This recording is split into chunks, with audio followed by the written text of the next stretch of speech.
I don't know. Are you watching Am this? I here? Yeah, no. I mean, are you watching the stream? You have to tell me when the stream starts.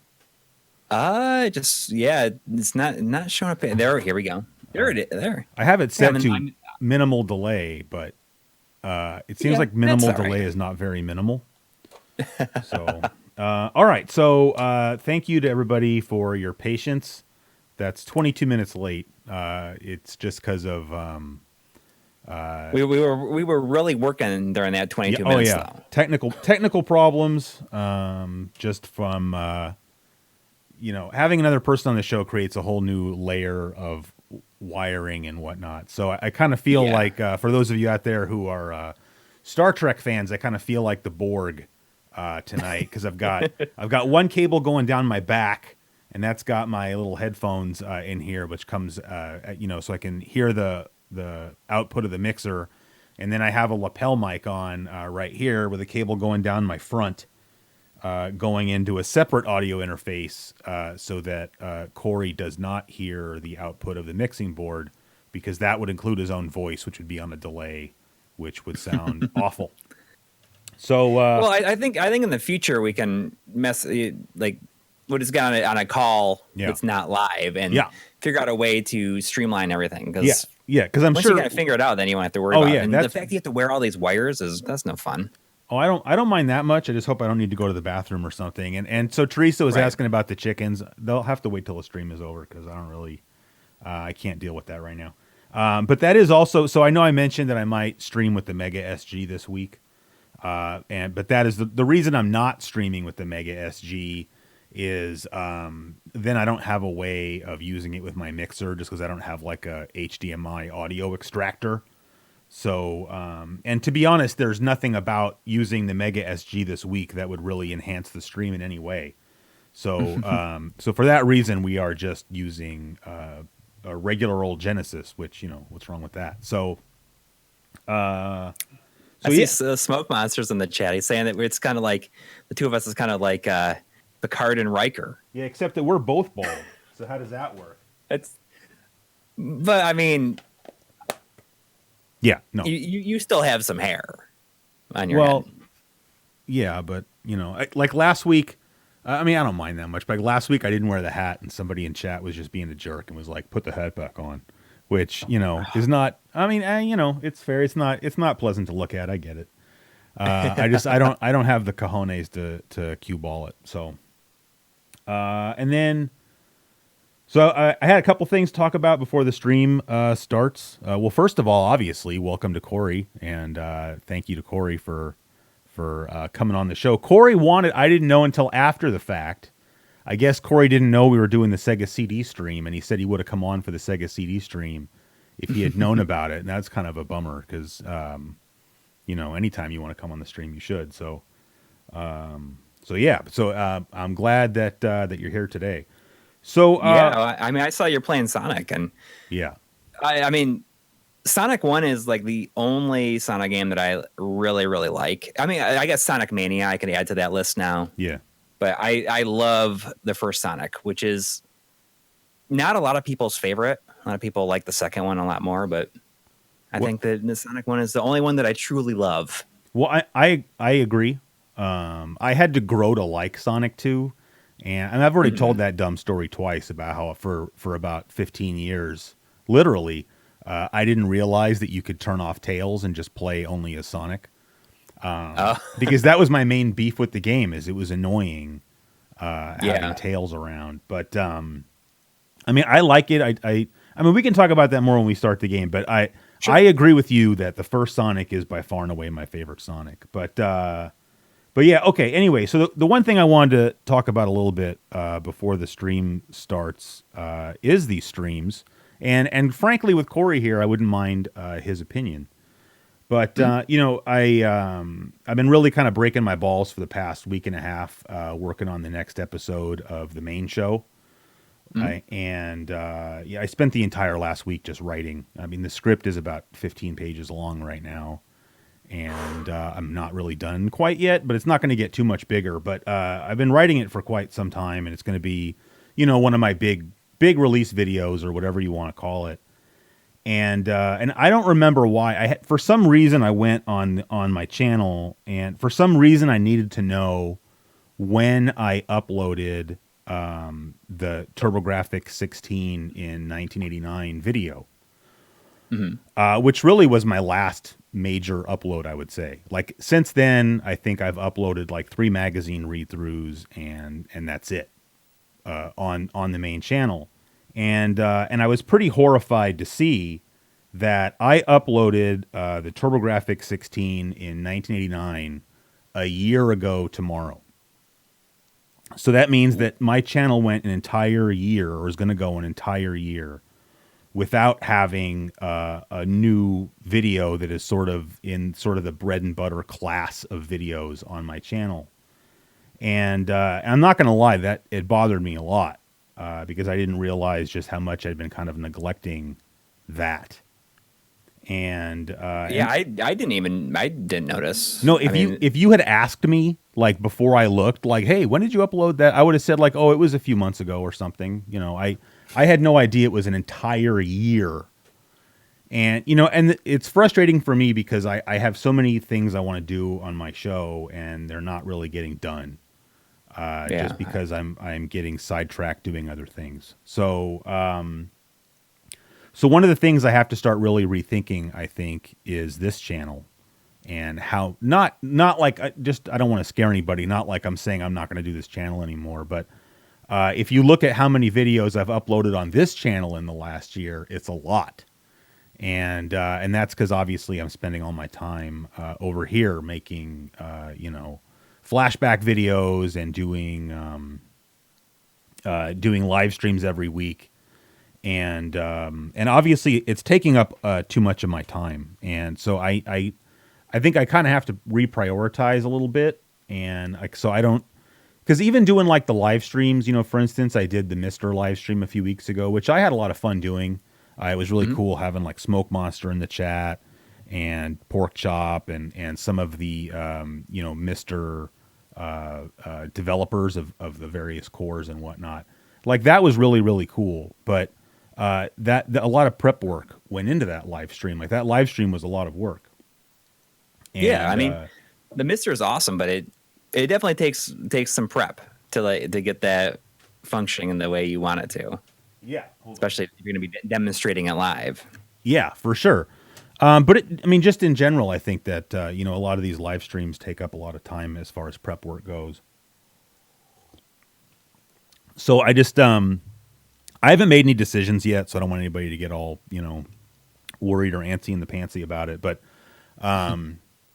it's just something I'm going to have to think about, is how to better balance the time that I spend working on the various aspects of YouTube, because I feel like in the last year, I feel like I've spent a lot of my time and energy in general on YouTube. But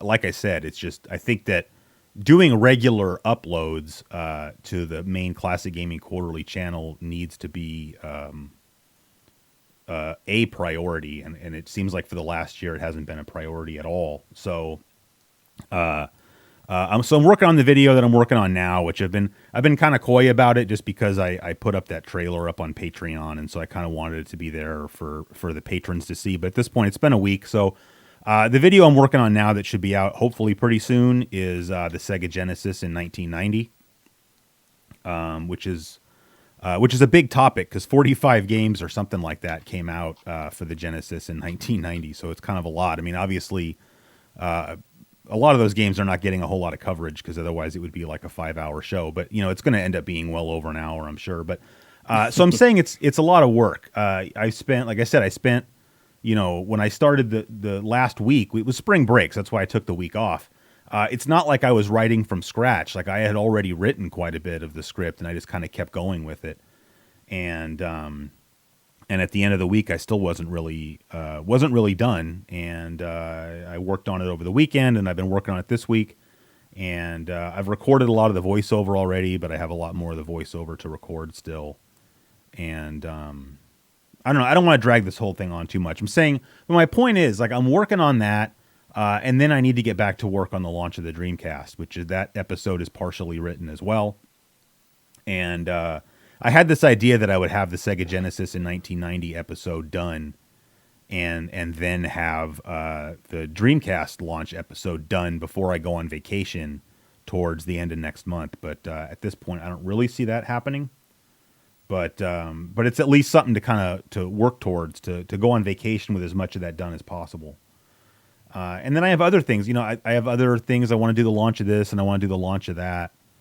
And what I don't want to do is I don't want to feel like I put out all this great content to make a name for myself on YouTube, and then just quit doing it because I wanted to make just sort of this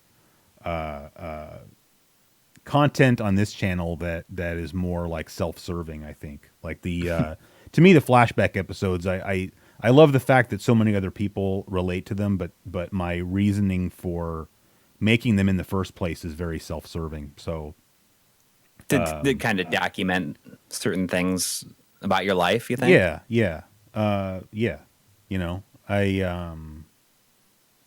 Yeah. I mean, I don't know what else to say about that, but yeah, to kind of just document it and just to sort of leave I talked about this a little bit in Discord yesterday, but I don't have kids, and so I don't have anybody to pass my stories on to. Like when I pass away someday, like all my memories and all my stories are going to die with me.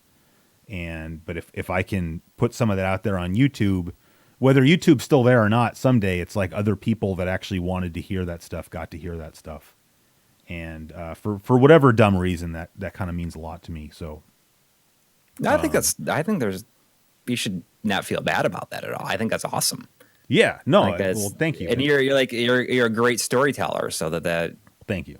It makes for a very entertaining watch. And I mean, like a lot of people like to say this kind of stuff, it should be easy, but it like managing your time, yeah, and doing all this stuff is not easy.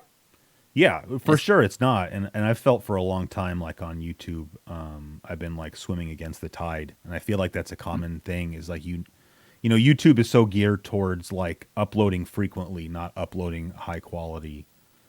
And right. And so I just constantly feel like, even on this channel now, it's like, well, how many live streams have I done since the last time I made a flashback episode? Like I worry about that kind of stuff too.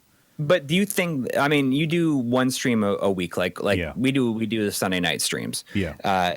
Do you feel like if you were not gonna do a live stream like one time a week, that you would really make any extra progress during that time? I mean, it completely kills that night of the week. Yeah. I mean, yeah, right. But I mean, because normally I would, that night, I mean, pretty much I work on my show every day. Like it might not show, but. Oh, it's I know. I know that feeling. And so that's a day I'm not, because I'm going to come home, I'm going to do this. And then, normally my wife's not here this week. Normally my wife would come home, we'd have dinner. And by the end of that, it would, be like almost bedtime or something. So it does. But it's not just the time I spend just doing the stream. It's the prep work for the stream and whatnot. Yeah. And I'm like I said, I'm not saying I want to stop streaming. I'm just saying I have to figure out a better balance, and I just don't know what that is yet. So, and you say you work on the show every night, but I mean, I think it's important to also state, just at least it is with me, like how much of a mind share it has throughout your day. You're like thinking about it. Oh yeah, all day long. I do think about it all day long for sure. I mean, if I had my choice, I'd be doing it all day long and not going to work. So. But anyway, I don't know. We already started the stream 22 minutes late. Now we just spent the last 14 minutes talking about That's that. okay. I think I'm just telling people about that just because don't be surprised if I end up making some kind of, announcement that I'm going to dial back the streams or I don't know what. Like I said, I don't know what the solution, I don't know what the solution is, at the moment. So anyway, so tonight we're playing Sonic the Hedgehog rather than bouncing around and playing a bunch of games like I usually do. And someone left on last week's live stream, someone left a comment saying how they liked it so much more when I did the complete playthrough of Zelda 2 rather than half-assedly playing a bunch of different games, which I don't know, whatever. But half-assedly playing a bunch of games is how I normally play video games when nobody's watching, and so that's why I do it on the live streams. But But anyway, I don't really know where I got the idea all of a sudden that it would be a good idea to play through Sonic the Hedgehog, but it's just a good idea. So, and it's a game Well, it's that, timely with the release of the Mega SG, and then also well, that's true. That's not why I'm doing the it, but that's true. right. It's just timely. Like it's a Yeah. good thing to get people interested in. I guess Yeah. it's a good way to rope people in. True.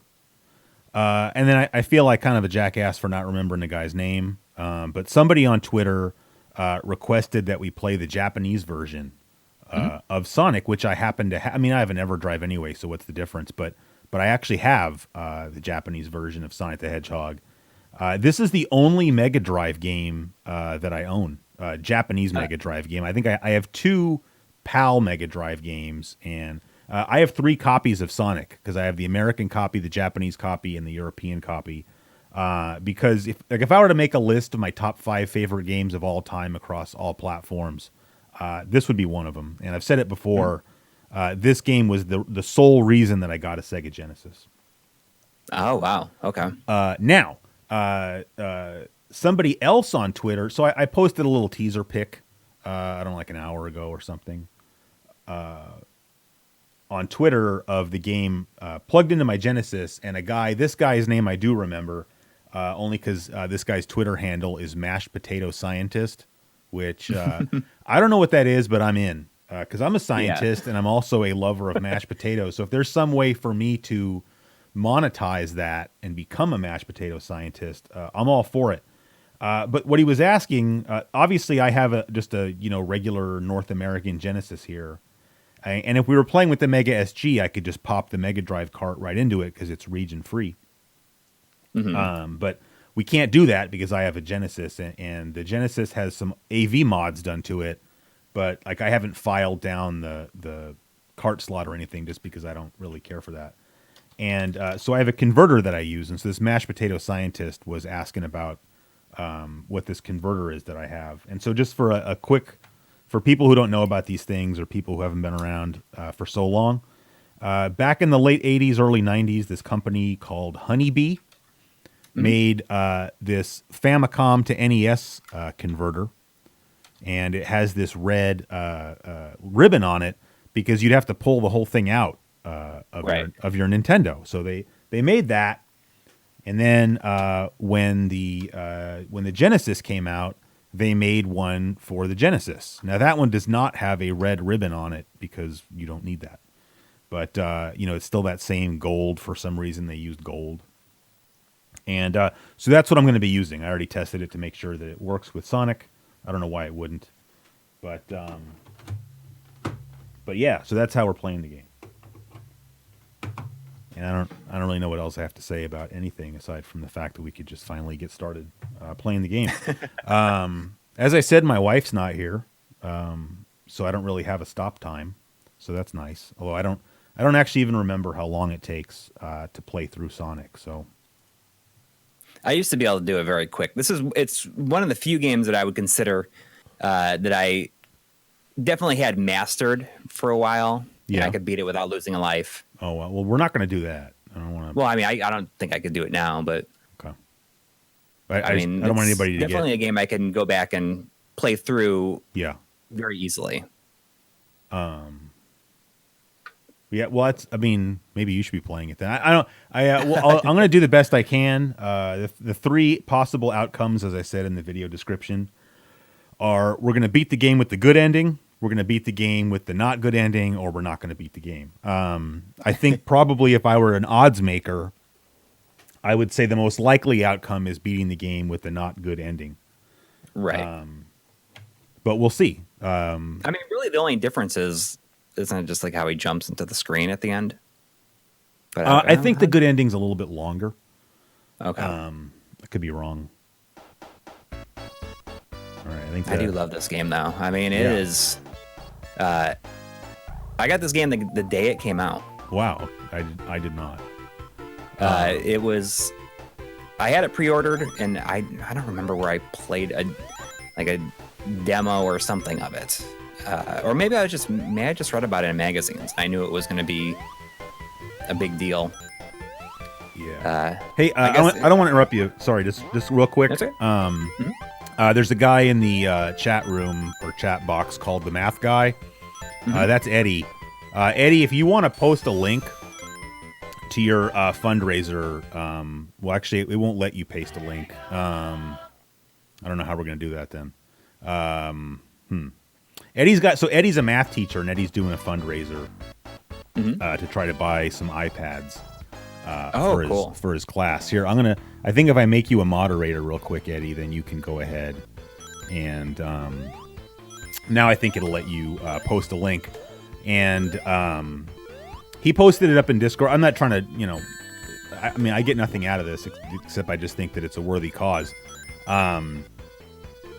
He's a math tutor or math teacher, excuse me. He's trying to buy these iPads so that his students can make like tutorial videos, I guess math-based tutorial videos.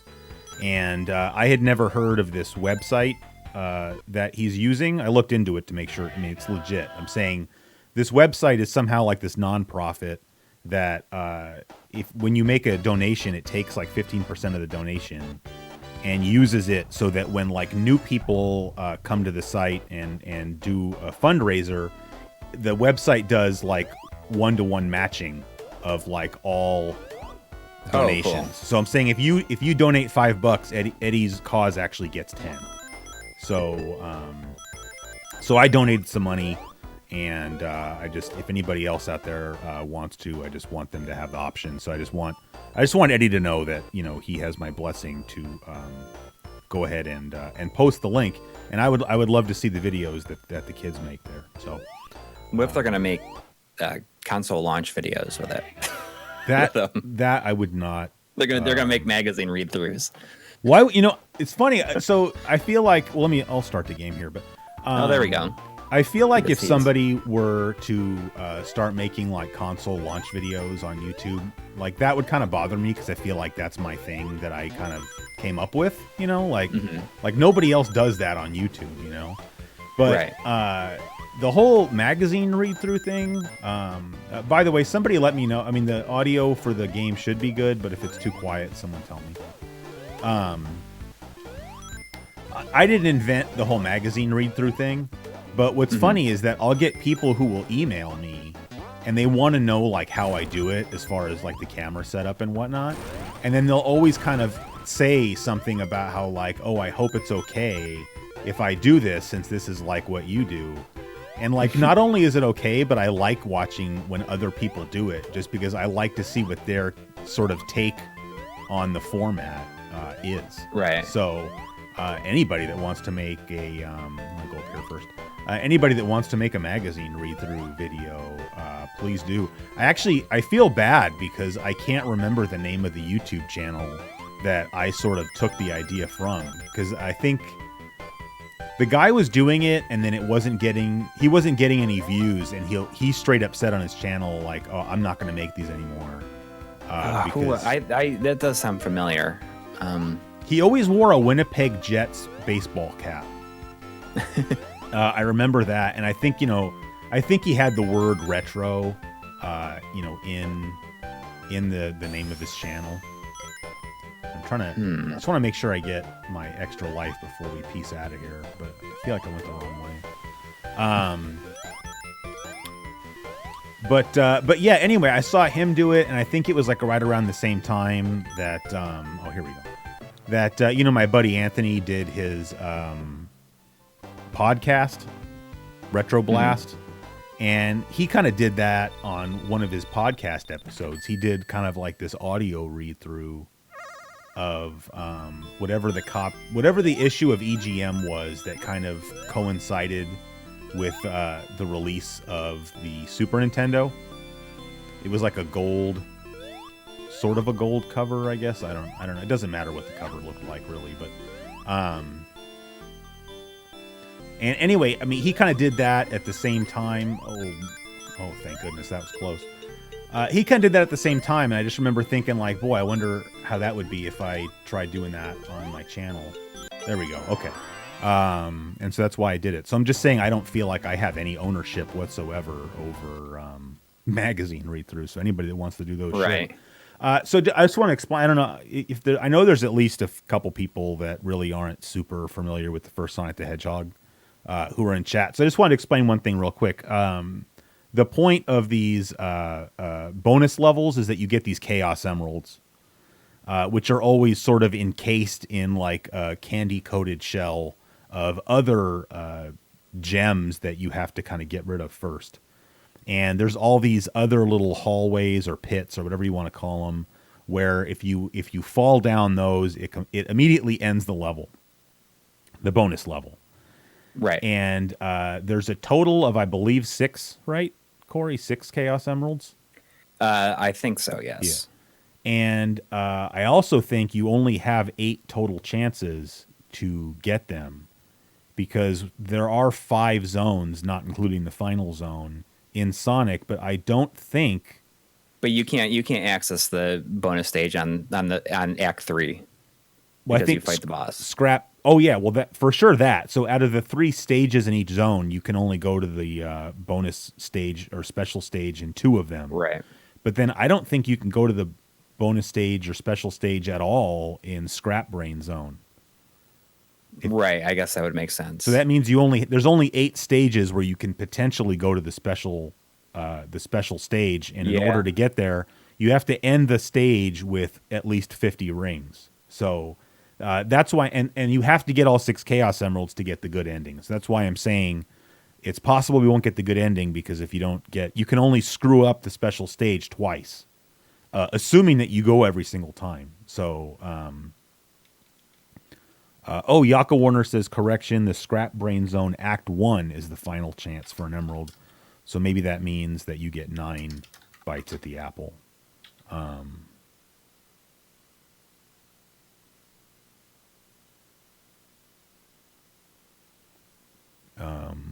It looks like it's... so are you still on the screen here, the Chaos Emerald screen? Yeah, sorry, I paused it. Okay. It's not frozen. I paused it. Yeah, sorry, I see what's going on in the chat, and I mean, Derek, I appreciate the fact that you're trying to vet Eddie, but I would prefer it if you don't want to donate, just don't donate, rather than doing what you're doing. Okay.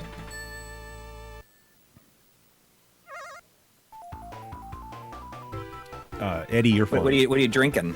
So this is a special concoction that I have left over from. So when I record the voiceover, I do it literally right there.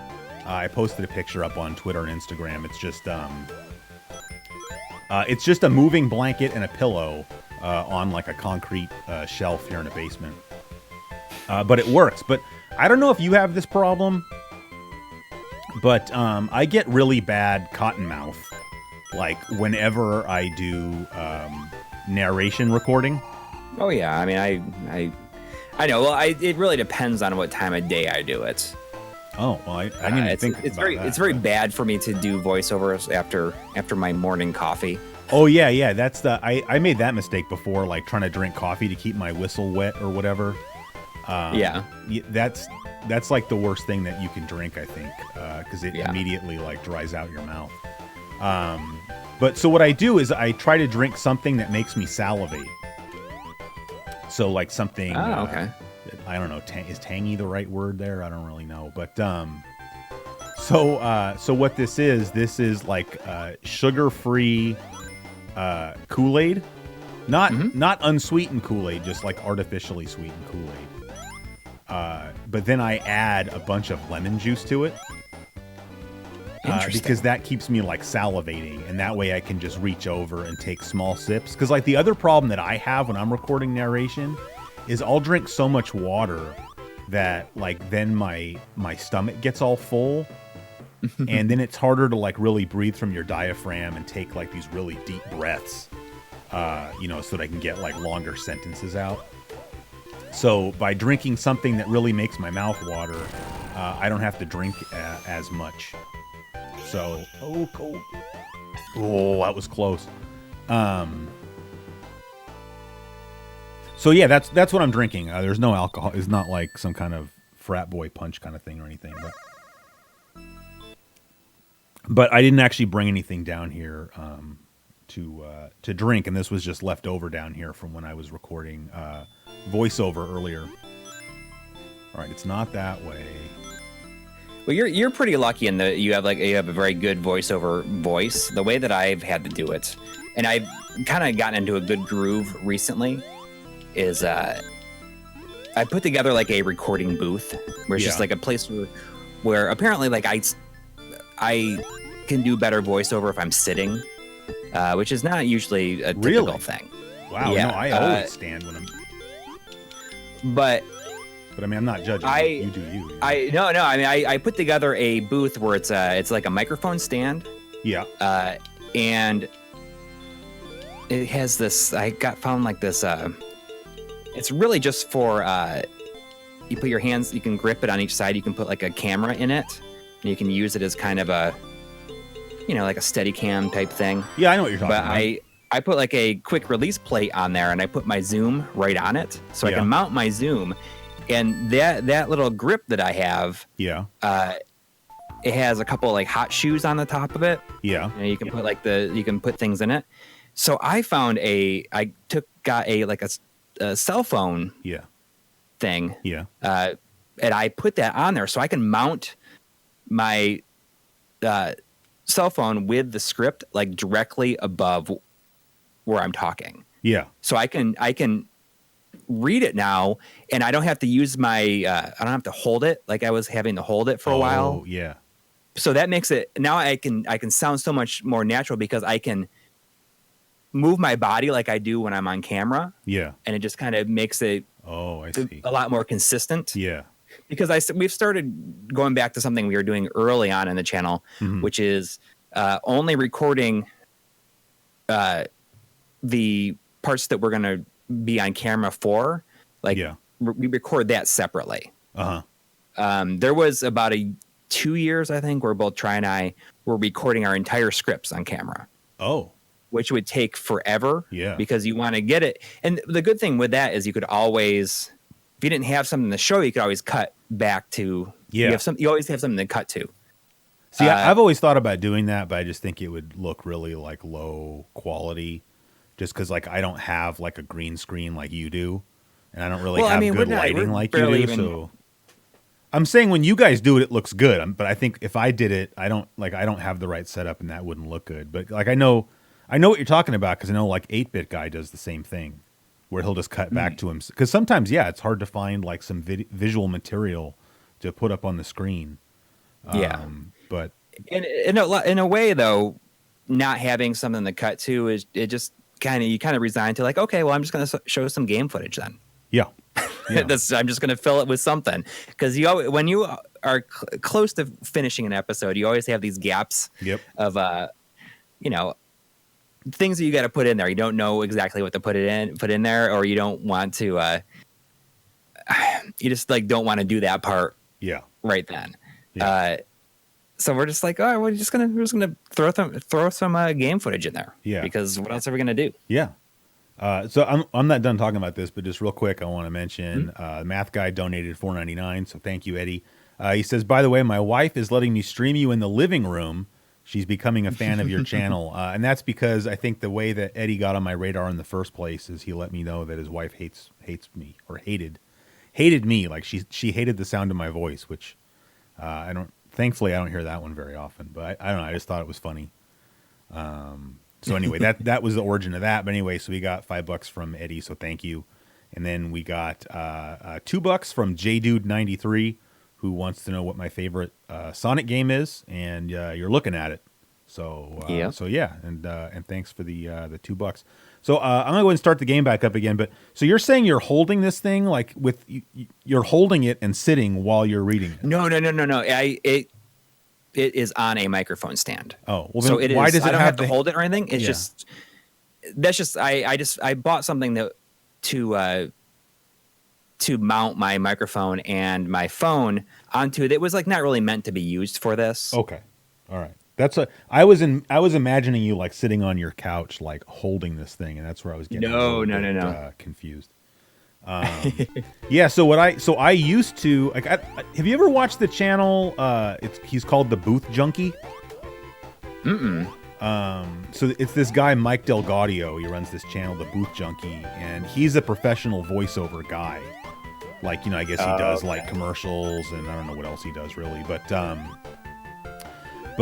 he's a professional voiceover artist, and damn it, and so he did this.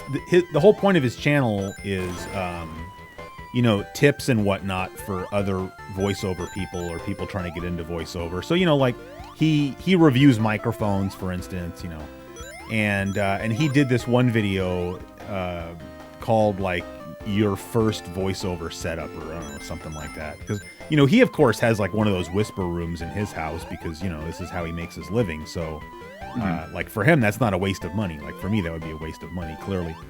And what he did, or what he showed for his first voiceover setup, was basically you just get a microphone stand, put a microphone on it, get a pop filter, put that in front of the microphone, and then use something like a Zoom H5 or Zoom H4, or any micro or any audio recording whatever device that has XLR inputs, so like not a Zoom H1. Right. And you basically use like a photographer's clamp so that you can attach the microphone to the microphone stand itself, because that way you're like completely untethered, right? Because the Zoom is running on batteries anyways. Oh, that was a close one. The Zoom's running on batteries, and the only cable you've got is the XLR cable going from the microphone to the recording thing, right? And then you've got like headphones, obviously, but that's it. And he said, as far as a booth, just go into a closet. Like he just went into like a hall closet, and he was just showing like, see, you go into a closet that's full of clothes, and the clothes will deaden the closet so that you don't have any echo. Because before that, I wish I had taken more pictures of like, behind the scenes of like how my show is made or whatever, but I guess I probably don't do that because that seems like a egotistical thing to do. But what I used to do is I had this clothes drying rack that my wife got at Costco. Mm-hmm. And, it's one of these big things that you can unfold so that you can, you can put like an army's worth of clothes on it and air dry it, because like my wife has a lot of delicate clothes and she doesn't want to put them in the dryer or whatever. So I got this thing, and I would like, unfold it or whatever. Oh, I'm dead. And put a moving blanket over the entire. I would set it up in the middle of my home office or room or whatever you want to call it, and throw a moving blanket over the entire thing, and then sort of crawl in there and record my voiceover. And to be honest, it still didn't really sound that good. Like, my house is all hardwood floors. We do have area rugs, but they don't really, there's still a lot of exposed floor like in my room, and so I'd have a really hard time up there. Getting really good quality of. I would spend a lot of time. Like, the final product generally sounded very good, but I would spend like an unreasonable amount of time screwing around every time I made a new video, because this is not something that you can leave set up, obviously, for if no other reason, because my wife needed to be able to dry her clothes, So I made this setup that Booth Junkie, showed you how to make. But even then, I was taking this whole thing, the microphone on the stand, and sticking it in the closet in our spare bedroom, which is, of course, overflow for my wife's wardrobe, right? So I would jam this thing in the closet, and then I would kind of hang the moving blanket so that it hung behind me and sort of sealed off the closet. But then, like, I couldn't leave that up either because, my wife didn't really want that to always be there. Again, understandably, because it was in her way when she was trying to get her clothes out. Hey, Pedro, I see Pedro Cortez is in the chat there. Pedro, I sent you postcards. I hope you... well, you probably wouldn't have got them yet, actually. I just sent them, like, last week. Pedro's down in Chile. Oh, wow. Yeah.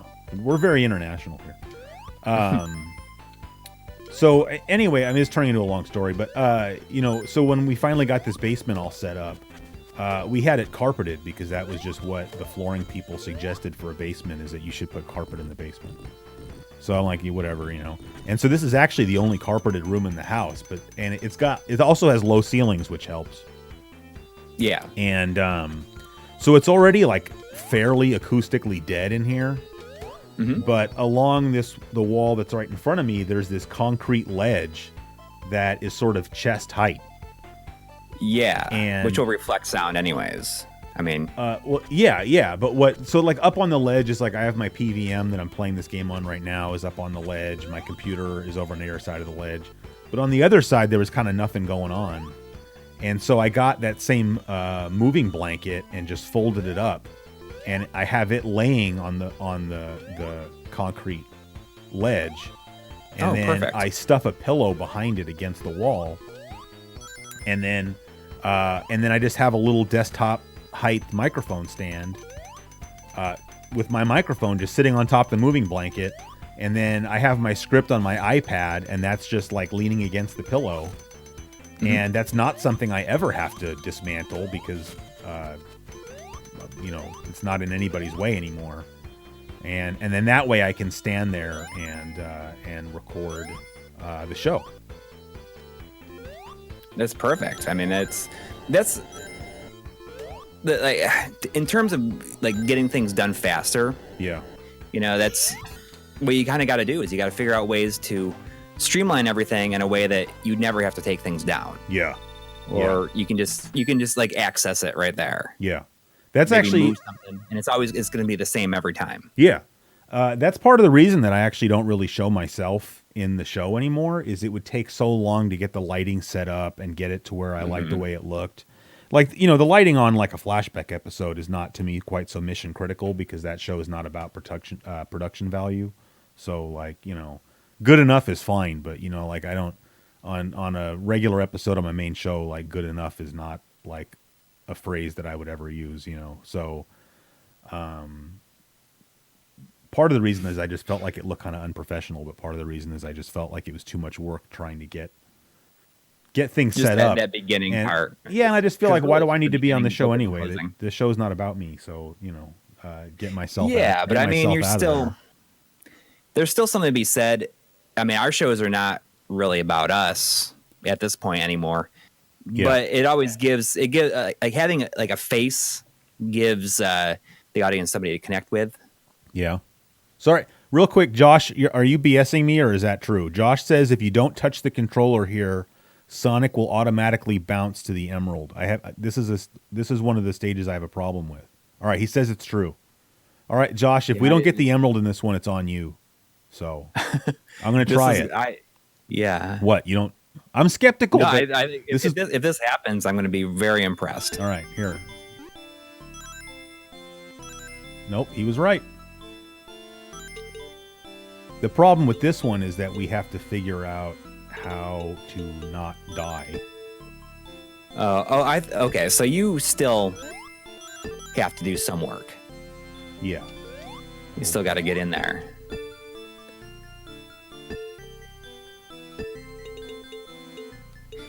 So this is one of my favorite games in terms of kind of examining emulation of like how good emulation is on certain games. Yeah, because the sound that it makes when you go past the sign at the end of a level, that is one of the most difficult sounds for emulators to get right. And it's not even something that I like. It's just something I always thought, and then I kind of got confirmation from some people. Yeah, that I can't really tell who it was right now. Ask me like in May. I can tell you who it was, but like that sound effect is the one that it's very difficult for it to get right, for emulators to get right. And I'm working on this kind of extended Phantasy Star original series video, and it's pretty amazing how much battle sound effects vary from emulator to emulator. Or oh crap! Did you not get Sorry. it? Oh, Yeah. so close. Wow. I think I cleared almost every single jewel from around it, and then didn't get it. I think that at least in my recollection, that's probably the hardest special stage to get. That was a lot of work for 0 results.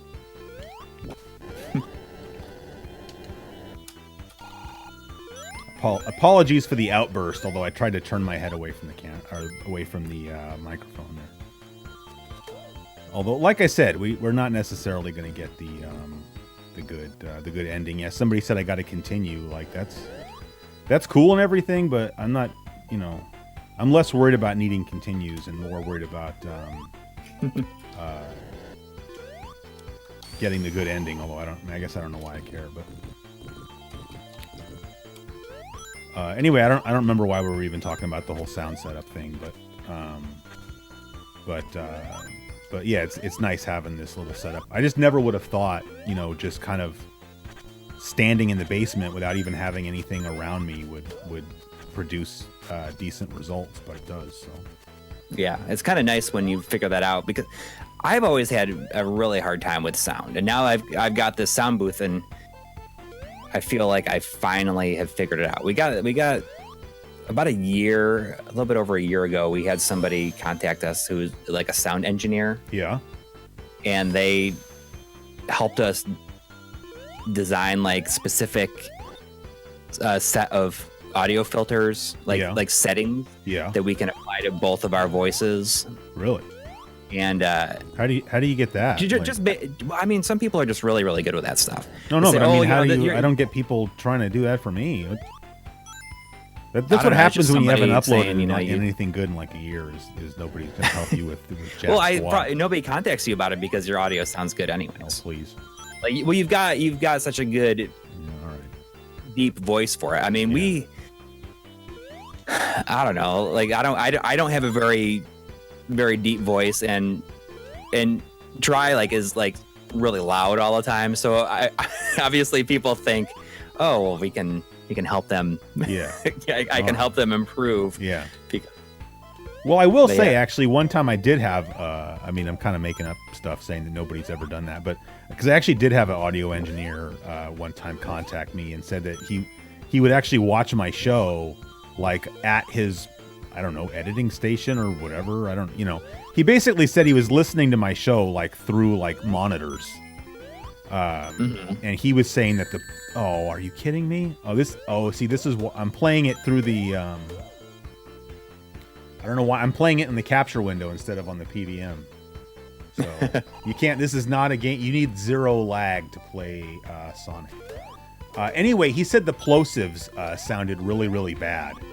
Oh yeah, your P's. Yeah, sorry everybody. It was just for demonstration purposes.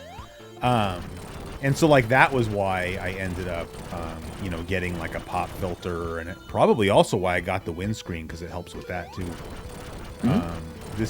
This microphone just has a huge diaphragm, and so it's really susceptible to the plosives, but it's also better, I think, for somebody with a deep voice. So yeah.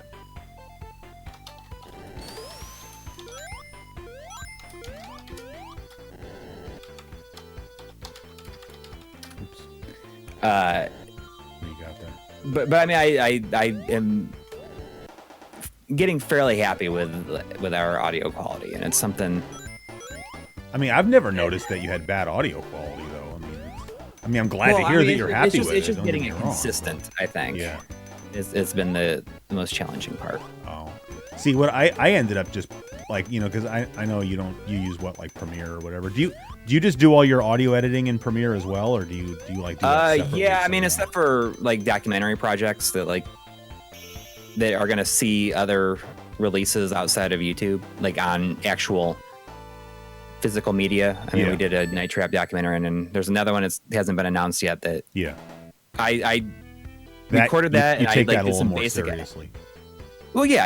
I mean, sure. I sent that. No, it's understandable. I send it out to Adobe Audition and actually do some real mixing on it, because understandable. I want that to sound good, because people will be listening to that, and it's going to be something that's permanent. I guess.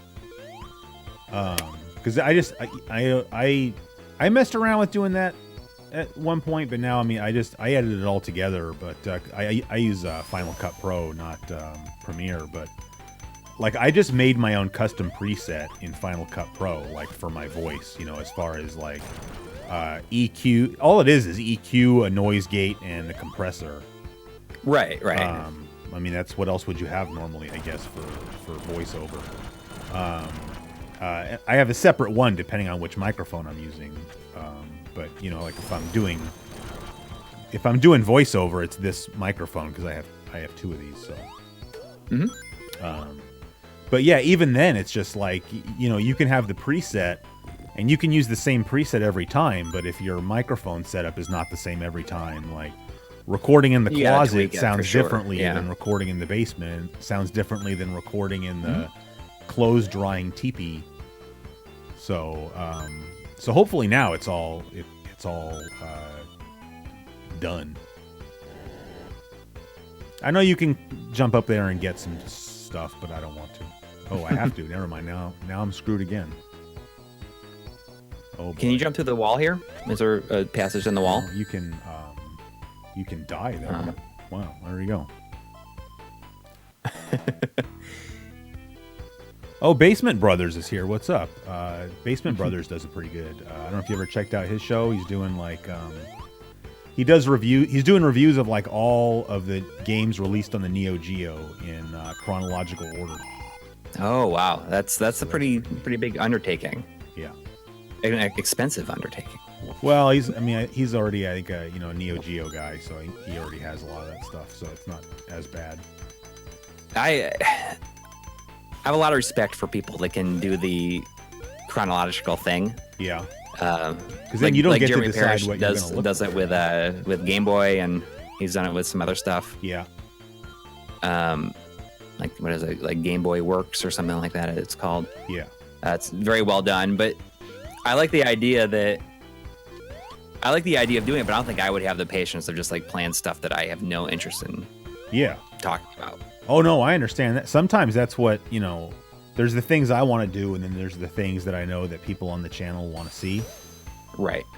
Like I'll be really honest right now, and I probably shouldn't even say this, but like I'm not really that interested in the launch of the Dreamcast. Like, not that I hate it, but given my choice, it's not the video I would be making.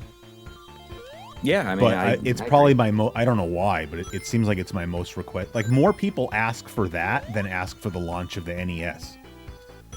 Which I don't have an explanation. That doesn't even make sense saying it out loud, but it's true. Yeah, well, I think with NES it's less exciting because I guess a lot, like, it's already been covered a lot for one thing, and I think that's it's all just like a bunch of like black box games, which are not very exciting. That's true. Yeah, and there, like you say, there's already a lot of NES content out there. But I mean, that's kind of why I'm doing this Genesis in 1990 video. Is I just wanted to take a break from. Don't do that yet. Take a break from doing the Dreamcast. I kind of hit a wall writing, and I just wanted to do something else for a little while. And that Genesis is so hot right now. Well, I've been working on that video long enough that I don't think I really realized that the Mega SG was coming out. Like, this is not something I timed this way. So I actually started doing the research for a Genesis in 1990 video like probably 2 years ago.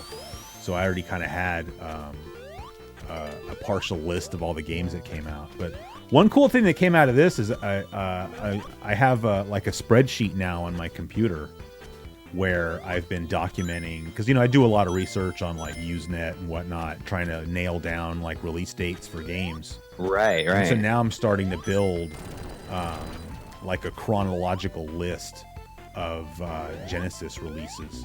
Oh no. That's cool. I mean, like a lot of the Usenet stuff, that's definitely a resource that I've never really got into.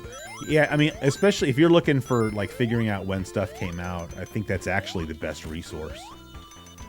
Because what you would get is there would be guys who would make it sort of their job on rec.games.video to be like the guy that would get the scoop of being like, hey, I just came back from, you know, electronics boutique, or I just came back from Toys R Us, and this game just showed up on the shelf today. So that way you get like, it's not an exact date, because, you know, back then it was just like, you know, Sega of America would just say, they would send all the games out on the same day, right? They just, okay, we got, you know, 50,000 copies of Herzog 2, and they would just ship them out. And if you lived close to where the games were being shipped from, which is probably Northern California, you were going to maybe get them on Tuesday. But if you lived in like New Jersey, maybe you weren't going to get them until Thursday. So you really can't give exact dates, which is one of the reasons I think it's funny that you go on Wikipedia and so often there's an exact date for a game, but it's got no source. There's so no like, basis. Yeah. Yeah, it's like I don't even know where you got that from. I mean, in Japan it was different because a lot of things were very like had specific release dates, like well before. Yeah. There was a thing here. Yeah. I just saw you get crushed there. Yeah, I don't know why this area like doesn't look familiar to me for some reason. I don't know if I went some different way or something, but we'll be all right. I already feel like we're not going to get the good ending, because at this point I'd have to be perfect from here on out on the special stages. I kind of just want people to be able to see the whole game. Like, here's what the whole game looks like, just because like the levels in this game, at least in my opinion, are so cool. And for some reason, the marble zone is like the stingiest zone when it comes to getting coins, which is why we still don't have any. I feel like I'm going the wrong way. I mean, it's an interesting level because it's kind of a weird second level. Yeah. You wouldn't expect this to be a second level. Yeah. And I think one of the things that a lot of people don't like about Sonic 1, like, is that there's no there's no levels like this in sequels where you just don't have this big space to go really fast in at some point. I'm going the wrong way, right? I think I'm going backwards. I think I might be going backwards. Yeah. It's the streamer tax, they say. I didn't realize people didn't like Sonic 1. But... Yeah, it's I don't know. A lot of people think that, you know, it's not fast enough. Oh. And I think that's a reason that a lot of people don't like Sonic CD, because it's similar to this. Yeah, see, that's why I like Sonic CD, is it reminds me. Exactly, me too.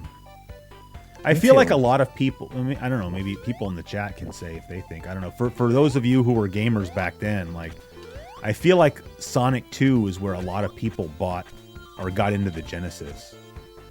Yeah. Like, you know, because it was bundled with the, you know, I always think of Sonic 2 as being like the pack-in game with the Model 2 Genesis. And I don't know, I'm not saying that's exactly when they switched, is when the Model 2 came out, but just sort of in my mind, you know, I got a Model 1, mine came packed with Sonic, and, you know, my best friend at the time, or one of my best friends at the time, bought a Model 2, and his came packed with Sonic 2. And so to me, and that's the first time I played the game, was over at his house. And as I said, I didn't like it because to me, it's like, why is Tails following you everywhere? Because I didn't know that you could just, you know, turn Tails off. And the music's not as good, and I don't know. There's just a lot of stuff that I don't like about it. Yeah. And I remember getting it on Sonic Tuesday and being really disappointed.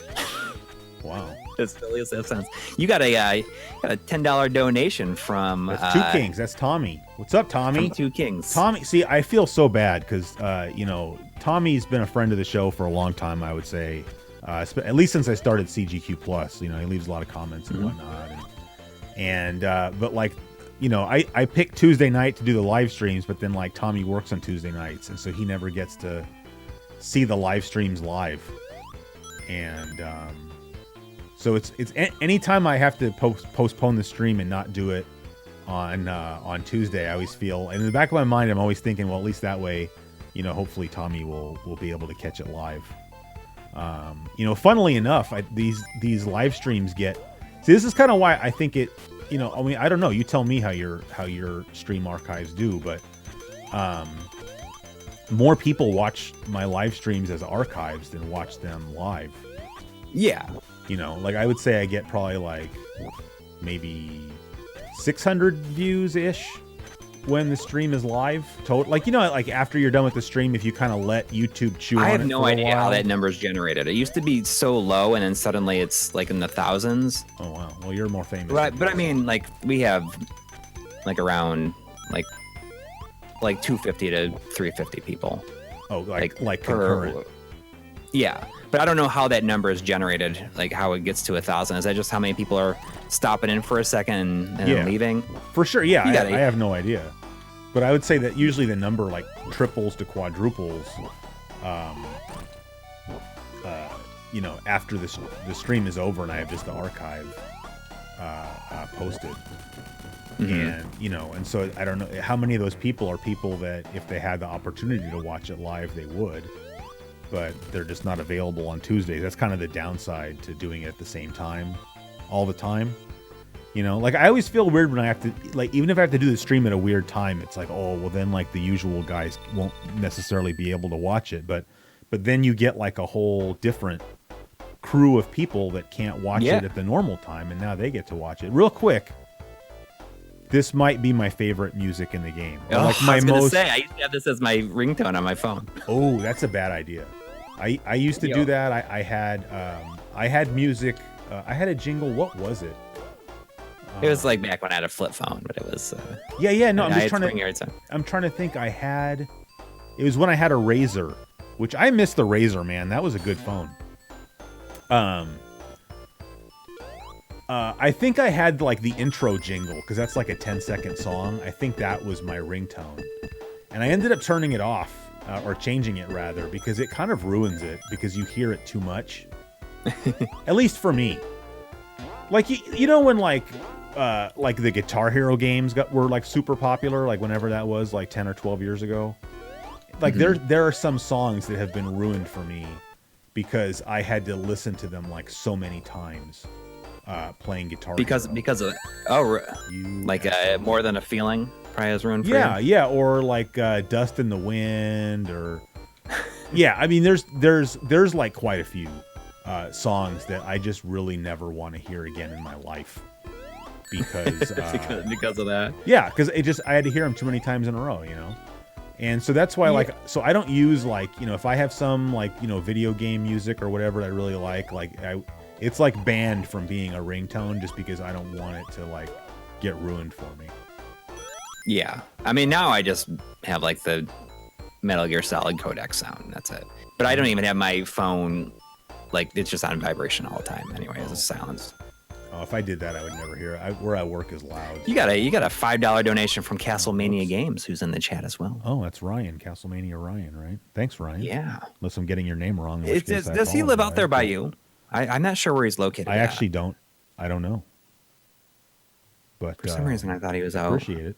Boy, I've been totally ignoring. Have you been watching the chat? I've been kind of ignoring it. Yeah, I've been keeping an eye. All right, but sometimes you get caught up in a conversation, and it's hard to just like, hey, wait a second. Yeah, anytime I have a guest on the show, I always ignore the chat, and I feel bad about it. So let's check Seattle, out. okay. So he's by Analog Christoph. Yeah. Yeah. Well, I can't scroll back that far in the chat, so Teresa Seattle's said awesome. Teresa's leaving. She said she can't look out for bad behavior. She has to go get some sleep. All right. Well, I'll do my best. Oh yeah, you're not even a moderator on my. I might not be. All right, can you post? I went to Seattle for the first time though this past summer and thought I was only there for a few days, but I thought it was awesome. Yeah. They got me with that Sub Pop store in the airport. I don't think I even noticed that. I've only been to Seattle a few times, but I don't think I even noticed the Sub Pop. That was the shirt you were wearing the night that we hung out in San Francisco, I think, was a Sub Pop t-shirt. Yes, it was, because I think that I was in Seattle right before San Francisco. Yep. Yeah. That shirt is too big for me now, though. Yeah. I knew I should have gotten one that was. Speaking of that, I just want to give a little bit of semi credit where credit is due. That was something that we had talked about, when I saw you over here, was, that you were kind of in the middle of doing a diet and trying to just lose a little bit of weight. And I even mentioned to you that I had lost a bunch of weight and then I was sort of packing a little bit of it back on. and that I was kind of unhappy about that. And you know, and whenever anybody in the chat that struggles with their weight knows exactly what I'm talking about, where like it's always sort of in your mind somewhere, and you always have the intention of doing something about it. You know, like, oh, I need to stop eating this, I need to stop drinking or whatever. I got to, get my ass to the gym or what have you. And I'm no different, because it's competing interests, right? Like I want to drink beer every single day, and I want to eat crappy food. But anyway, it was like, you made some comment about how, I think you have a Bithead 1000 shirt, which by the way, we have to talk a little bit about Bithead 1000, but, Okay. you had a Bithead 1000 shirt and you made some comment about how like you didn't think it fit you anymore. At least I think it was a Bithead 1000 shirt. You made some comment about some t-shirt. Yeah, that shirt is way too big. I can't wear it out of the house now at this point. Yeah. It's too big. It's ridiculous. Yeah. Well, anyway, I think that comment was one of the things that kind of helped push me over the edge a little bit, as far as like kind of getting my act back together. I mean, people who are stream regulars know that I quit drinking and quit eating crappy food, and that I've lost quite a bit of weight, and so that's partially the example that you set. So thank you, well, my life in gaming. Well, it's not easy. I mean, have you always struggled with weight? Oh yeah, like I was a skinny kid until I was probably like 4th, 5th grade, and then I turned into like a fat kid, and yeah, I ever since then I had struggled with my weight. Like sometimes I'd get a little bit skinnier, and then other times I get fatter again, and I got to a point where right before I started my YouTube channel, where like I was really quite fat. Like I can go back and look at pictures of me from like 8-10 years ago, and it's really hard for me to even look at, just because I'd really let myself go, and so just to look at that makes me feel like pretty ashamed. And then like I don't know, 6 years ago, something like that, I discovered the keto diet, which I had never heard of, and I did that, and I lost just a ton of weight. Yeah, but I mean, and I mean, that's what I did, and now like I'm not really on it. I mean, I'll go on it for like a few days. Like it's just a conscious decision to like when I have a choice of like the carbs that if I have a choice in what I can eat, yeah, then I will make it with the least amount possible. Yeah, I mean, because there is of course situations where somebody has made you food and you can't be like, well, I can't eat this portion, like this part of it. You don't want to be like rude like that. But if you have control over it, just be like, okay, so, I'm going out to dinner at this place, I feel like getting a burger. I'm just going to get it without a bun. I'll get like steamed broccoli instead of fries. Yeah. And I know like it's kind of a hard thing to do, I guess at first, but yeah, of course. We're only human, right? But I think part of it, I mean, I don't want this to start sounding like some kind of after school special for, losing weight or whatever. But yeah, I being on a diet like that kind of helped me learn new ways to eat. I definitely think that as you get older, you can't eat the way you ate when you were young. And, but actually, to be honest, and I, as I was talking about this at the beginning of the stream, it's not even really something that occurred to me that much. But, a big part of the reason that I was gaining back so much weight is that my drinking had really gotten like, not like out of control, but I was drinking like I would say 2 or 3 beers per day, like every single day. Like I'm one of these people, like, I feel like this is the case with a lot of people. Like, I think there are a lot of people out there who are alcoholics who don't get drunk. They just want to have a buzz. Right. Like I'm not trying to get fall down drunk, but like I want to go through life in sort of a haze. And I think that was where, I think that's where I was where I was at was, like I just want to come home and have a beer buzz and then, stop before it gets any farther than that. But, as is probably the case with most people, like I can't, once the alcohol hits my lips, like that's a wrap on my day as far as doing anything productive. And so I think I really drank away a lot of opportunities to work on my show. So all right, so now I got any special stages. I don't know, we're at a point where I think we can we missed one that we didn't even get to go into. So I think at this point we only have 4 opportunities left. So we're gonna find out. Well, you're in Spring Yard. Are you in Spring Yard 2 right now? Did you just Aren't finish we in Spring Yard? 1? Are we in 1 or 2? Yeah, so you got. And how many Chaos Emeralds do I have? I think I only have 2. Yeah, that's true. So you got Spring Yard 2, Labyrinth 1, Labyrinth 2, Starlight 1, Starlight 2. Yeah. And how many is that? It's 5. And then I think Scrap I need Rain 1. Okay. So but I need 4. Damn it! I need 4 emeralds still. And sorry, Pedro. I see what you wrote down there, Pedro. It's not a big deal. I just didn't want to go into it. Pedro came to the U.S. from Chile and wanted to bring me some Chilean wine, and I declined. And I guess he just learned why. But I just didn't want to make a big deal about it because I really appreciated the offer. Obviously. Oh yeah, but so anyway, I wanted to talk about Bithead real quick. I don't know. So I know that you're a busy guy and you maybe don't get to stay. Ooh, shoot. Thank goodness. Maybe you don't get to stay, totally apprised of goings on. But I mean, but it's kind of some of it's like a commitment. Sometimes it's kind of a long.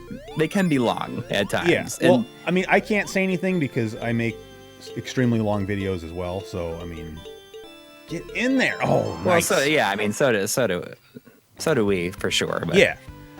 But so anyway, what I'm saying is you may or may not have already seen the video that I'm going to reference right now. So I hope I'm not spoiling anything. But you remember so I mean, for anybody that's in the chat, it's just Coury, like me, is also a Bithead fan. I'm going to pause it for a second. I need a break if nothing else.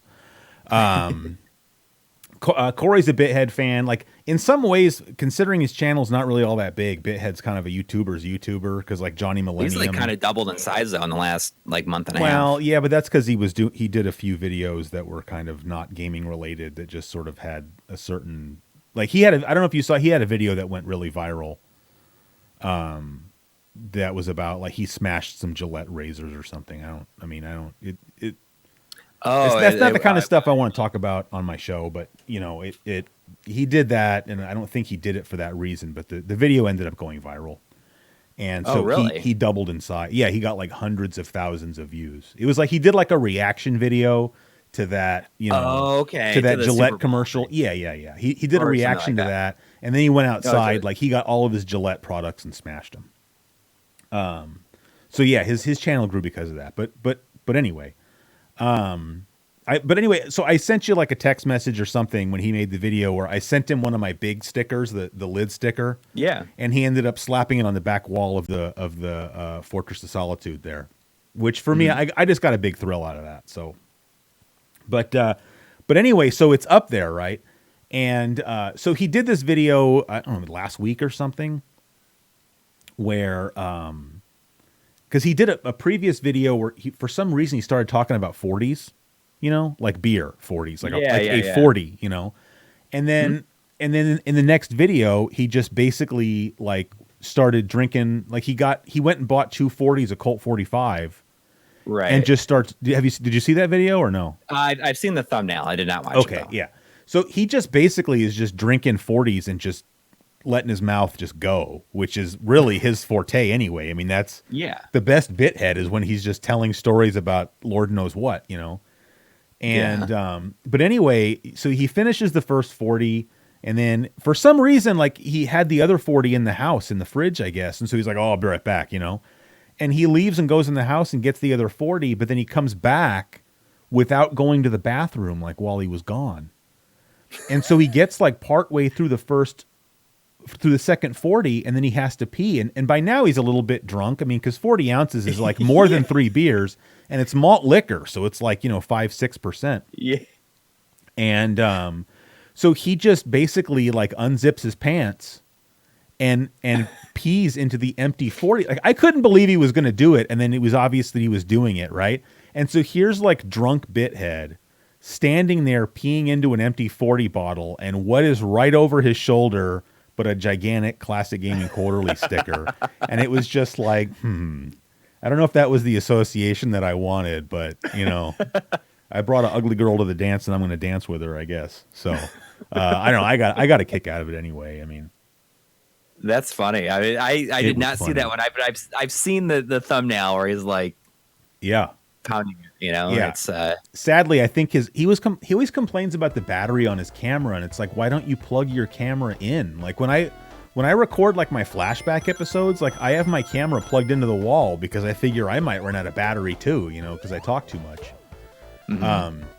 So unfortunately, he didn't make it all the way through the second 40 of Colt 45 before I guess his battery ran out. Did you see the gigantic contraption that he built for smashing the video game? Yes. Yeah. I mean, I will say that the video he did that was like unveiling that thing where he was like smashing that doll, I didn't care for that. That freaked me out a little bit. And then somebody pointed out in my Discord that he kind of has a history of violence against dolls. I don't know how to put it, because I don't know if you remember, he had that doll that he picked up at a yard. This was like years ago. This is like the early days of Disney 1000, but he had that doll that he picked up at a yard sale, and then he had the wheelchair for it. And so he had like a segment in one of his videos where he put the doll in the wheelchair and then tied it to the back of his car and then just drove around his neighborhood. But I think that didn't kill the doll really. So then like in another episode later, he like burned the doll with a magnifying glass, like with the sun. So like, I don't know, somebody in my Discord like hypothesized that maybe it's got something to do with like his sister or something. Which I would, well, because at this point, I'm just saying, at this point, it's just subliminal. He doesn't really know why he's doing it. It's a clear pattern of behavior, is all I'm saying. Like there's something going on. Oh, screw. No, that was not helpful. I mean, I see. I had no idea that the one video went kind of viral. I didn't either when I saw, because I watched it when it first came out, but it's just not. That's not my cup of tea, right? So I was like, well, whatever. Right. I mean, and then when his channel blew up, I just figured, well, maybe because like Last Gamer's also a Bithead fan. Yeah, and like Last Gamer leaves like a comment on like every one of Bithead's episodes, and so I just figured like maybe Last Gamer gave him a shout out, right. Well, that's what I thought too. Right. I didn't realize until like somebody else left a comment on one of his subsequent videos, making like saying something about how like, oh, that was cool that your video went viral or whatever. So you went back and I went back and looked, and like, yeah, sure enough, he had that video that blew up. So I mean, good for him. But it's just, here's the thing about that it kind of bums me out is like now you see that he has like over 10,000 subscribers, but if you look at how many views his uploads are getting, like new uploads, it's like the same. Because those are all people that subscribed because they thought that he was going to be talking more about like, right, the kind of blue collar, working white guy kind of stuff that, I think, were attracted by the Gillette. So I'm trying to be careful with my words. I don't want to sound like I'm being derogatory, but I'm saying like, that video was attractive to a certain subsection of the population who I don't think give, are we going to die right here? No. Who don't give a crap about video games, right? And so then they're not going to watch his videos when he wants to talk about, having a TurboGrafx 16 back in the day. Yeah, so and that's kind of a bummer. That's kind of that's the toughest part about that kind of stuff is, like, everyone wants a video to blow up and do really well, but if it's not something that is like in your normal wheelhouse, that you even like want to make a bunch, like one of two things will happen. You'll either just start making videos like that specifically, to try to make those people happy and maybe keep on growing, or you'll just make the videos that you want to make that aren't like that at all, and those people will slowly go away. I saw something very similar happen with I'm pretty positive that you're familiar with his channel. This guy 8-Bit Eric, he did this video. I can't remember. It was something about YouTube. Mm-hmm. He was talking about something with YouTube, and like a whole bunch of people like retweeted it, and it like got like he had like 31,000 subs at the time. 31,000. Yeah, I mean, because I just remember because we were like right around that same number at the same time. Okay. And he had this video that did, I mean, it got like well over a million views. Wow. Because this guy Boogie2988 tweeted in, like talked about it, and he got like over a million views. Wow, that's good. And the thing is it doesn't have anything to do with. I don't know what it's like to have one video that has over 1 million views. I don't know. Because I have three videos that have over 1 million. We don't have any videos. That was a jackass thing to say. But. One day our videos will yeah. Anyway, I didn't mean to interrupt the story. Please continue. But I remember watching his numbers after that. Yeah. Because I feel like if I was in the situation that he was in afterwards, like I would have given up, because he got so many subscribers. Like he got just a ton of subscribers off this video. Yeah. And he was right there at like 31,000 subscribers for a year straight, because every video he did, he'd lose the same amount that he gained. And there was no growth at all. What was he making videos about? Well, just games, but this was completely different, which was not what his audience wanted, but it just happened to blow up. So he was right there at right around 31,000 subscribers for a year straight. You know, he would, and I just think about how if that happened to us, that would have been the most frustrating thing. Because there's no to have a bunch forward of movement, to have a bunch of new subs that don't watch your show, or there's no growth because you gain some. Yeah, you gain as many as you lose every single time. Oh, because he's losing subscribers of people that subscribe to the show because they thought he was doing commentary about YouTube.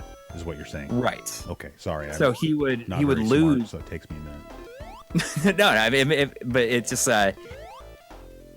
That happens to me. That happens to me anytime I upload a magazine read through. I lose as many subscribers as I gain, and that's not even a joke. But I mean, no, I get what you're saying. Ultimately, it will get a lot. They'll get a lot of views. Yeah. Well, sometimes. But you're also, you're over 100,000. Like it's. Yeah. I'm hoping to stay there. It certainly is not hurting your channel. But imagine if you were at 99,000 views or subscribers for a year straight, right there. Yeah, that would suck. I agree. The bosses in this game are pretty easy. Yeah. It's not a standout, as I might say on my show. The boss battles are not a standout feature of the game. Boy, I really had to pull out that thesaurus, by the way. That I bought a while back for this episode. When you're covering a lot of games, it's really hard not to use the same word. Oh, yeah. Like, how many different ways are there to say? The graphics in this game are good, and the sound is good. So. Well, that's the thing. I mean, that's where it really helps that we have two people.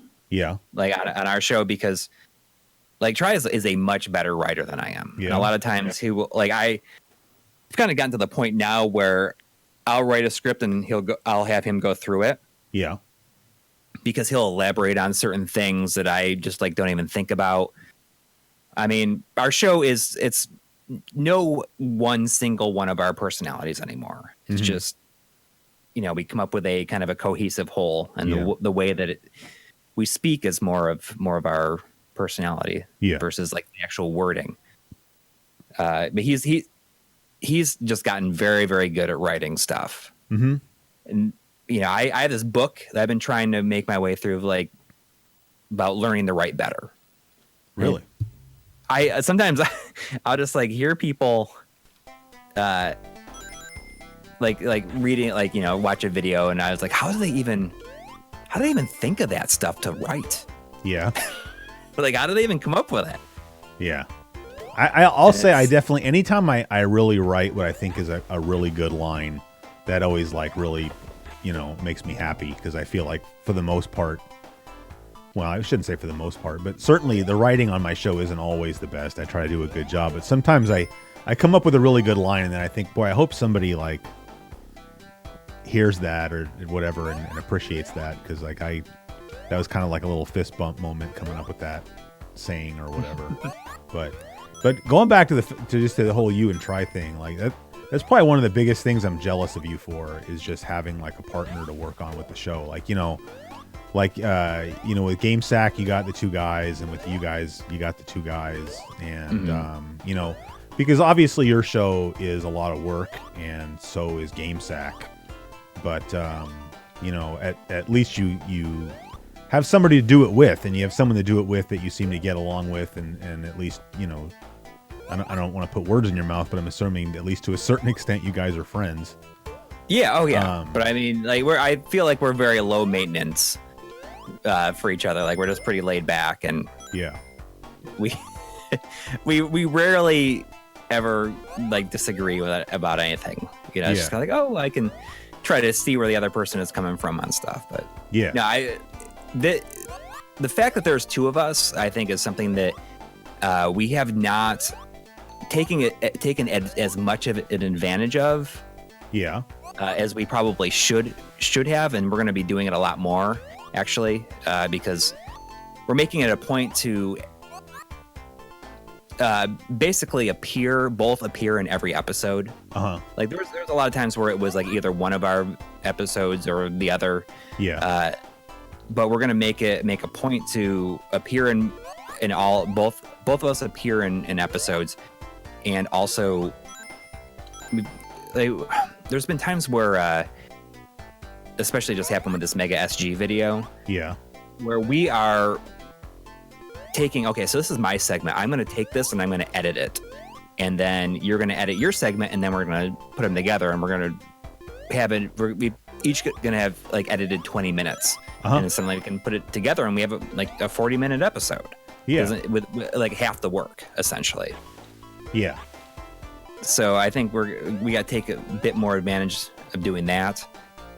And if one of us is just editing an episode, the other person is shooting B-roll, and we do everything remotely. So we have a NAS network attached server or whatever. Yeah. So we both have that, and I just drop I'm shooting this B-roll, and he's editing, and I'm dropping it in, and he's just like taking that and plugging it in.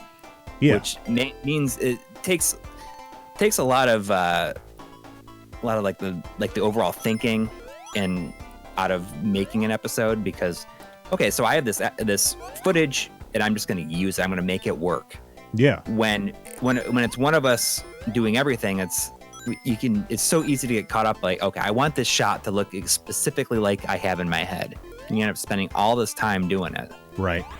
But when you just have this footage already made, it's like, okay, this is what I have. I'm going to make it work. Sure. So that's something that we are trying to do more and more. So, I mean,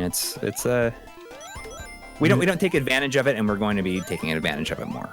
Yeah, but I mean, that sounds cool. I think the problem for me at this point is that my show is already like very established, and my format even is sort of established, and like, oh yeah, I would have a really hard time bringing somebody else in and not just wanting to give them sort of the crap work. Not like that, but I mean like, it's like you're nobody, because and I mean just being real, but like nobody wants to hear somebody else's voice on my show, right? So it's like that's like a non-starter, right? Well, but nobody wants to say like, oh, you're going to be my partner, but you don't get to be on the show. Like, well, I mean, that's not going to work. You can hire editors. I mean, a lot of people are doing that now. I like doing the editing. You know what I don't like doing particularly, actually, is recording the gameplay footage. Because I like doing that. Okay, but here's the thing. Like, for like the video I'm doing right now, I probably need gameplay footage from, I'm guessing, 100 games, right? Because like you're talking about a game and you'd be like, okay, well, this game was specifically written for the MSX, and so then you're going to show some MSX footage, and then it was ported to the Genesis, so you need some Genesis footage, or maybe you're talking about a game like Shadow Dancer, right? And so then you're going to show some Shadow Dancer arcade footage, but then you're going to say that the original Shadow Dancer got ported to the Amiga and the Master System. And then you're going to show some of that, and then you're going to say, well, the game that came out on the Genesis is called Shadow Dancer, but it's not actually the arcade version. So now you're up to 4 games just to talk about one game. Yeah. And so like I have this pad of paper right now on my desk with this gigantic list of games I need to record, and in some cases like specific shots I want out of the games, like you know, maybe using a specific cheat code in the game, and like it just takes forever, and it's just like, you know, I would rather just be like, okay, I'm editing now. That's it. Like I've recorded the voiceover, because that's kind of where I'm at now, is now the voiceover is a little over half done.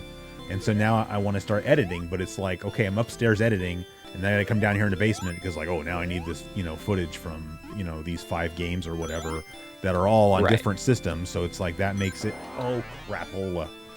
And you got to figure out how to. All right, we're definitely not getting. You're gonna where you're gonna source that footage from, because. Well, I just steal it. Is that not what you do? I just go on YouTube and I just steal it from other people. I'm kidding. I see the look on your face. I don't. There are YouTube channels that do that. Right. Well, yeah, I know. I'm definitely familiar with that kind of stuff. Yeah. But I don't. If there's a situation where I have absolutely no choice, I will always reach out and contact the person. Yeah. Like, what would be an example of something you just can't get though? Well, I haven't run into a situation where I have not been able to do it. I just use an emulator if it's for some system that's weird. Right. Now that I have the Mister, like now if I need MSX footage or something, like Mister baby. Yep. Exactly. Yeah. Exactly. And as time goes on, and you know, I think that's a major reason why, you know, like yours and our videos take a long time to come out sometimes, is because we record all the footage. I mean, we don't go to World of Long Plays and download an entire playthrough of the game. Right. You know, to get the footage that you want of a certain game. Sometimes it will take an evening, or in my case, like I'm working on this video about all the versions of the Phantasy Star series that came out, and suddenly I'm like having to play through like portions of this game. And what I really started doing is either like finding saves online for later on points in the game, or you know, or using Game Genie codes. Oh, I use a lot of Game Genie codes, like so I can show like multiple levels of, because some games are just so freaking hard. I don't have time to like get good at the game just so I can show you a bunch of footage. So like sometimes if there's a Game Genie code that has like a level select, I'll just do that. But but I hadn't thought about the game save thing, because you know, one of the games obviously I have to talk about for my next episode is Phantasy Star 2. But well, I have so much footage from that. From original hardware, I got you covered. Oh, really? I mean, I have. Do I have to pay you? Yeah, from original hardware. And what's that? Do I have to pay you for that? No. I'm kidding. No, I mean, I can basically get you. Well, I'm just saying you're charging me half of all the super chats to be on the stream tonight. So I mean, is it really that, you know, out of the realm of possibility that? No, you can. That one's for free. Oh, thanks. For the record, I hope nobody thinks that I'm actually... no, that's not true.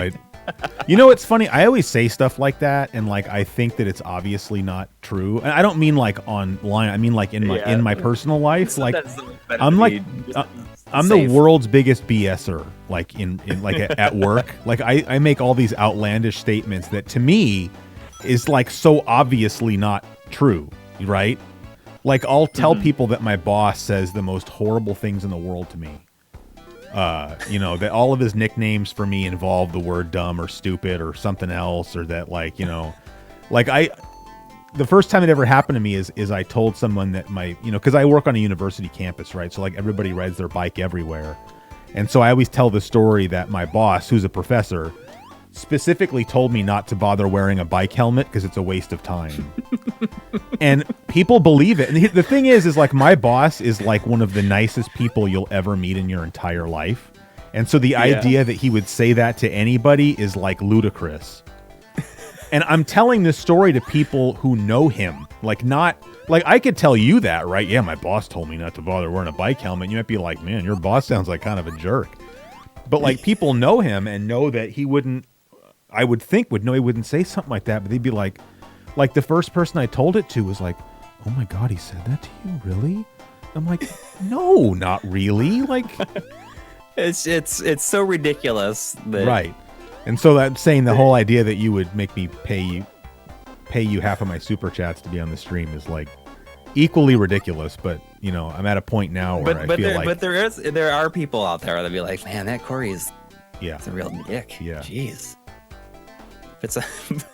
Puts on this nice guy attitude all the time. Well, to be fair, there are some people on YouTube that do that. Oh yeah. I'm not going to name names, but you know, not. It's always funny because people tell me that, you know, oh yeah, you're nice and all this kind of stuff, and I'm like, well, you don't really know that. Like, I mean, I am nice, I think, but you know, just because someone seems nice on YouTube, that doesn't mean anything, you know. Yeah, I think for us, like a lot of times, we just don't notice a lot of it. I mean, we're as time goes on, we just find ourselves like in our own. Yeah. Well, see, I try to take a cue from you because I used to get a lot more worked up about other things happening on YouTube, and it was actually talking to you about, you know, the whole thing with just staying in your own lane that I've tried to really just do that. Like, I don't care what somebody else is doing. Like, I don't. It's none of my business, frankly. So, what is this? Boss? Oh, all right, here we go. But we are mathematically eliminated, I believe, now from the good ending. Yeah, you can still try and come close if you can. Well, we're still going to try to beat the game. I mean, what time is it? It's like 8:30. Oh my god. I really should go lock up the chickens. But I don't. Can I trust you to entertain the people? That was terrible. Wait, you have chickens? Yeah, but let's talk about that when I get back. So, tell everybody a good story or something, and I'll be back in literally like. All right. Well, I'll just if anyone has any questions, I'll do it. I'll ask. Yes, world famous Coury from My Life in Gaming is here to answer all of your questions. It doesn't have any. I don't have any good stories. When I'm on the spot, like the Borg, I have to unplug all my stuff here now. So. I can't believe you have chickens.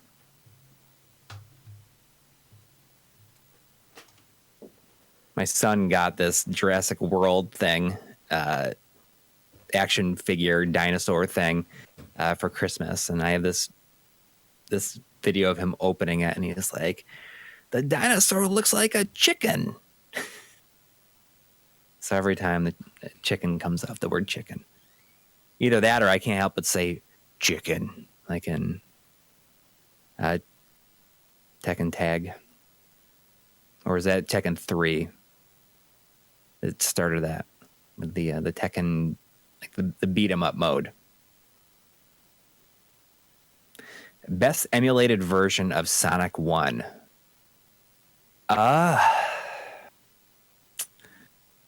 I mean, at this point, I'd probably say that the new Sega Ages is probably the best one.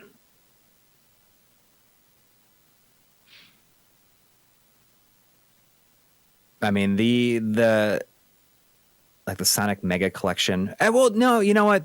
The Sonic Jam. I guess that's really not emulation, though.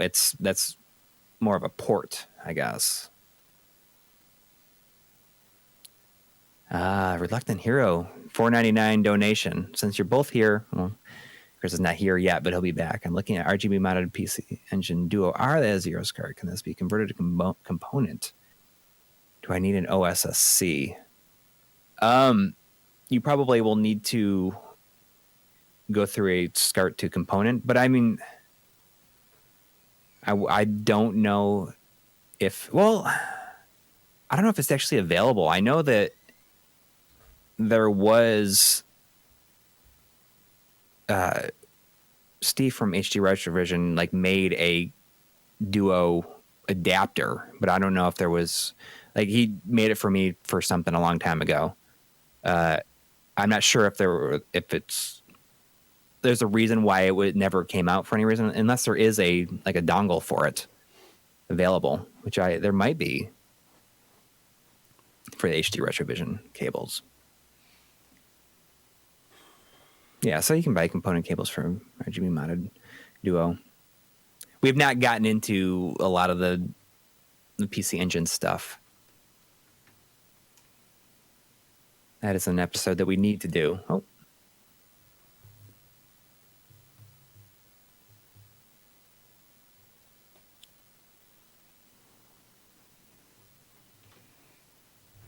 Sonic Mania is a great game. Really good soundtrack. All right, I'm back. Sorry that took maybe a little bit longer. Sometimes Yeah, we I thought it was have. pretty quick. Okay, thank you. Sometimes I have technical difficulties with one of the chickens. So yeah, you didn't know I had chickens. So people in the chat know I have chickens because oftentimes I have to interrupt the stream to go close the chicken coop so that raccoons don't get them. So I have 3 chickens, and 2 of them are like new because we were down to our last chicken because a raccoon killed one of the chickens. So we were down to 1 chicken, and birds can't really be by themselves; it's bad for them. So we got 2 more, like young chickens, and had them. So now I have 3 chickens. But one of the chickens, as she got older, it became obvious that she had like a birth defect. Like her beak kind of twists a little bit, not a lot, but and I've seen it before. But her beak kind of twists a little bit. She's a real sweet chicken, but it almost seems like maybe she's a little, not all, she doesn't seem that bright. I'm saying, like, people think chickens are stupid, and it's really not true. I mean, chickens are birds, and birds are smart. But she is not particularly smart, and so oftentimes I go out there, and the other 2 chickens will be up. So there's like a chicken house, that they go into at night, to go to sleep. Mm-hmm. And there's a perch, if you want to call it, it's like a 2-inch diameter, like wooden, big dowel type thing that they jump up on, and that's where they, roost at night and sleep. But oftentimes the special ed chicken, Buffy is her name, by the way. Buffy doesn't always make it up onto the roost, and so I'll go out there to lock them up, and she'll be sleeping on the floor. So whenever that happens, I pick her up and set her down. But then I have to open the side of the coop and get in there a little bit and pick her up and move her. So so it took a little bit longer than usual. But I'm impressed that you have chickens. Yeah, they're the only pets we actually have at the moment.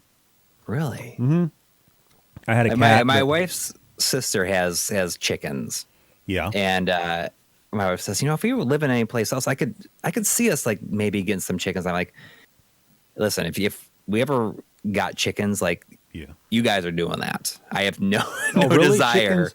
I wouldn't have thought so. Like, I wasn't super excited about it. That was more something that like my wife wanted to do. But I gotta say, they're actually pretty good pets if you get the right breed. They're very sweet and they're very social. I mean. So if you're someone who doesn't like animals, that's one thing. But I like cats, but I like cats a lot of times because they're only as social as, like, they're not always that social. Well, that's true. Although the cat that I had before he passed away was sort of codependent. I think my cat is similar, I guess. But yeah, which I didn't mind that at all. So we made a good team, me and that cat, but. But yeah, I don't know. Chickens make pretty good pets. Honestly, at least for me, the worst part about having chickens is dealing with the comments from people who, oh, are you going to eat them or whatever? And it's like, those are our pets, man. Like, that's like, it's like if somebody had a rabbit as a pet and I said like, oh, are you going to eat it? Right? Because people eat rabbits. Yeah. You're going to cut its foot off? Yeah, right. How do I get out of this infinite loop? You just you hit that switch, and I think that it's... Well, I did that, but now I need to jump at the right time so I can jump through there. So I just... There we go. We got it. But yeah, anyway, so we have not yet gotten a new cat or anything, but we've got our chickens, and they're quite the characters out there. So sometimes I have to deal with putting one on the perch because she's not too smart. So not to change the subject or anything. No, I think we've run the chicken subject all the way. So actually, please change the subject. So the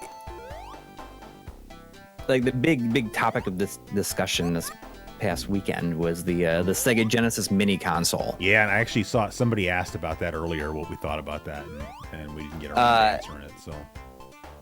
So we do on our Patreon, we do like a weekly video log. Yeah. And this week I decided I'm going to do a video log on like the games that I feel should be on there. Yeah. We always joke that a lot of times our video log subjects or stuff is like a lot of people's entire content. I mean, that is. I can imagine. Like 100 views. I can imagine how many videos got created in the last week of people with that same doing, subject. Yeah. Yeah, but I mean, we'll do ours. It'll just go to our patrons, and it'll get like 120 views max. Yeah.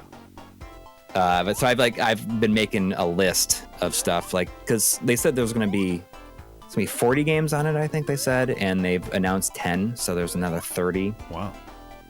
Have you put any thought into it? I have not actually, but I mean, we could think about it right now, I guess. But well, some of the stuff. What are the games that got announced already? Well, the fact that it has Castlevania Bloodlines on it, yeah, that's means awesome, that, right? I mean, well, that's huge. Yeah. Because in a lot of ways, that means that like all bets are off of what can be included on there. Because I don't know if you thought about it or not, but Bloodlines, and if they announce like Contra Hardcore, yeah, like has not been re-released for anything.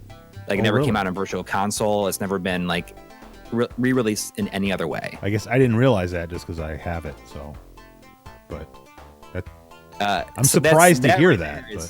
Is huge. Yeah, I mean it's people wanted it on Virtual Console and never came out. Oh, look at that. Score. You know, like there's a lot of strange omissions, and I think that there's various reasons for it on Virtual Console. It's so weird that the original Contra never came out. Yeah. On Virtual Console. Yeah. I don't know the exact reason for that. But hang on, I will. Let me. All right. While you're looking that up, while I'm in the mood to give you credit for things, as I know you know because you became a patron. I started a Patreon campaign finally after 6 years, and I only have the $1 tier.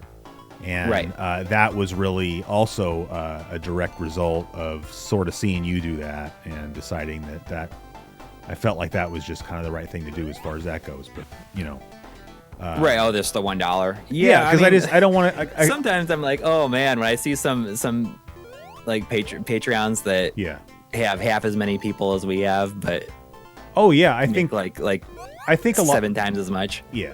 I think part of that is that I think there are some people who might not realize that they can adjust how much they are giving. But I mean, there's something to be said for offering perks to people who want to give you more. But at the same time, I just feel like, not everybody has a lot of money to throw around. And if they're trying to support, 10 content creators on Patreon, they don't have $5 to give all 10 of those people, but they can come up with $1 for everybody. Right. So, I mean, that was kind of our reasoning. Yeah. So like what you're doing, it's just like you donate $1, you're going to get all of the special content that there is to get. Like, I'm not going to do something else.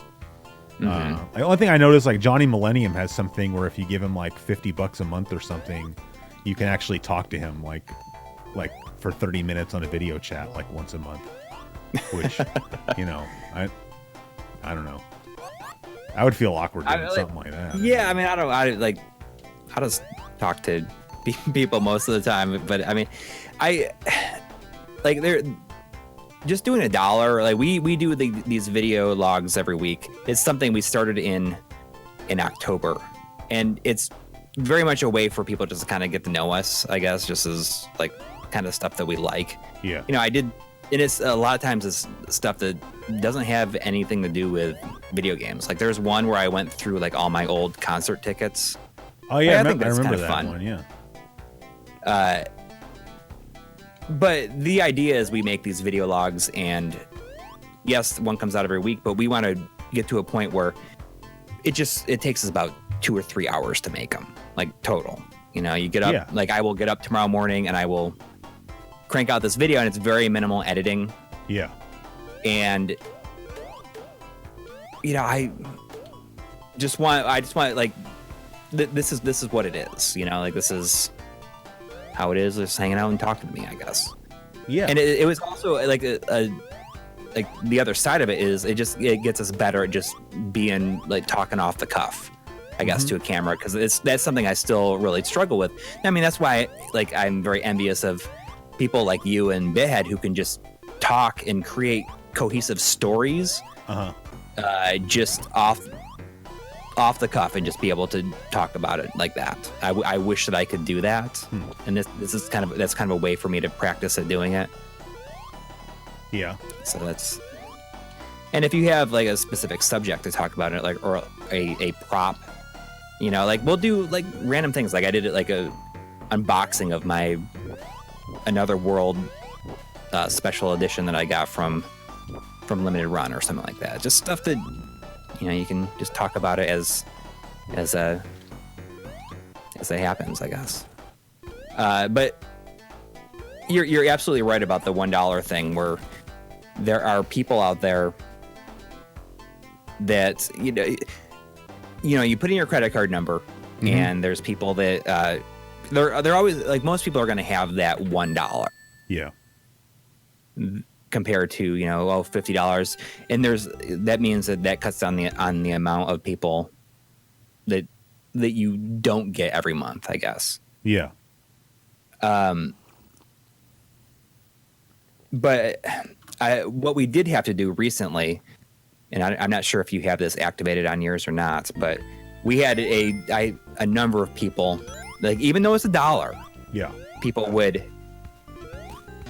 join on the 5th of the month and cancel their pledge on the 29th. So that they never got charged. Right, but they would get all the content, essentially. And it just like seems like so much effort to do that for $1. I mean, you know, I would pay $1 not to have to deal with doing that, to remember to do that every month.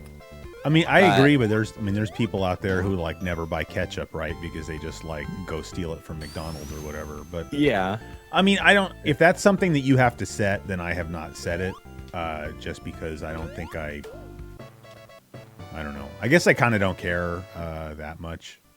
But I mean, if somebody has to do that, then they've got bigger problems than the problem that they're giving me, you know. So yeah, well, the thing you have the option of making it so that people get charged for that first month when they join.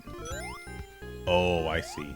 Yeah, so it just charges them like, I don't have for the first month. It'll be you'll pay that money right away. Oh yeah, I don't have that turned on. Fine.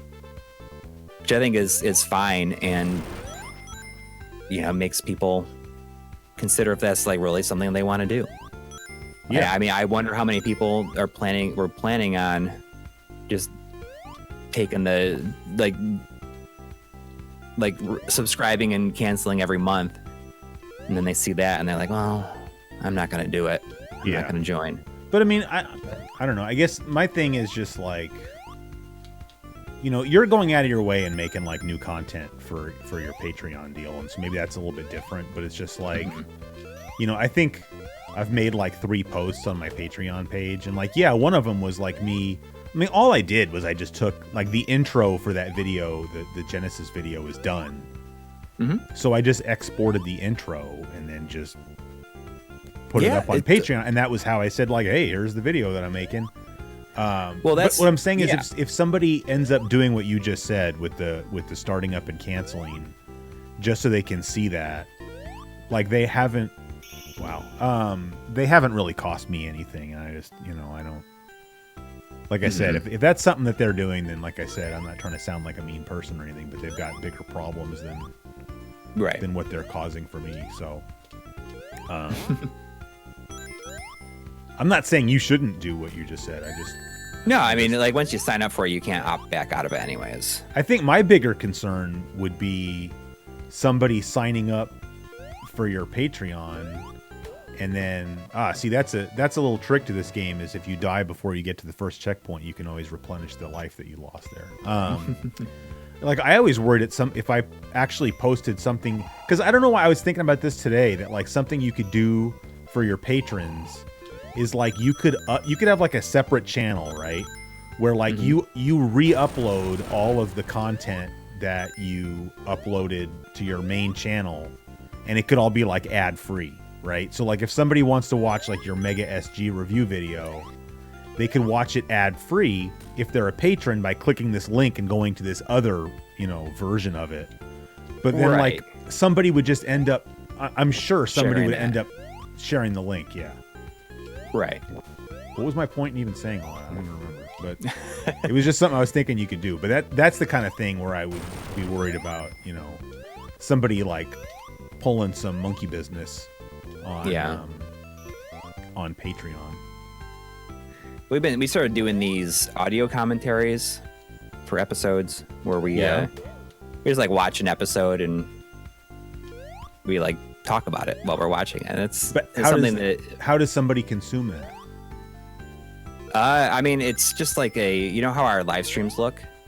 Yes. It looks just like that, but the episode is like in the video. Oh, so you're making a whole new upload. It's a whole new upload. Oh, okay. It's just a video that it just has us talking about it, and so people can see the episode at the same time. But we're just talking. I like that. Yeah, well, the idea is that not only are we creating this content, but if we ever choose to do a Blu-ray, then we can repurpose that stuff as well. Yeah. No, that sounds cool. Audio and extract it and put it on as an audio track on an episode. Oh, I remember what I have to do. No, that sounds like a really cool idea. I like that. I think my fear was like I don't think I would have anything interesting to say about my videos. So. But you never know, and it's always like just having. I mean, that's another benefit of our channel, I guess, is that you always have somebody to kind of bounce these ideas off of, and you can always make a conversation. Like we can watch that episode and just talk about it, and we both have different memories of certain aspects of it. Yeah. Or if it's only one of us in the episode, that's still fine because like, oh, I like that you did this and that, It's. Oh yeah, no, that sounds definitely cool. I just like I said, I don't. You might. I mean, do you get people asking if you're gonna ever do like a Blu-ray release? Yeah, I get asked that pretty often. Is that something you would consider doing? Have you considered it? Yeah, I mean, I would consider doing it if I felt like I got to a point where I would have like a cohesive group of videos. Mm-hmm. So like okay, here's an example. All right, let's say I could do like a like how much? I'm so stupid. Like how much capacity? Like I'm not even saying that right because I'm dumb. How many space? Hours of content can you put on a Blu-ray? Is what I'm trying to ask. Well, it really depends on how much you. Like what bit rate you use it at. Right. Like a single layer is 25 gigs. Okay. Dual layer is 50. All right, and all my content is 1080p, so it wouldn't be like. Right. I mean. But means that like 2 hours, 4 hours, like. Like talk to me in terms of like VHS tapes, because like that's what I understand. Well, I mean, if it's 1080p. Yeah. I mean, if you want it to look pretty nice, like about 2 hours is what you're going to fit on there. Okay. But if you, well, I mean, you could, if you did like I guess you could compress it more. It wouldn't look quite as good. Yeah. Sometimes, but I mean, you can fit more on there. Well, here was my point. Is what I was trying to say is like I could see.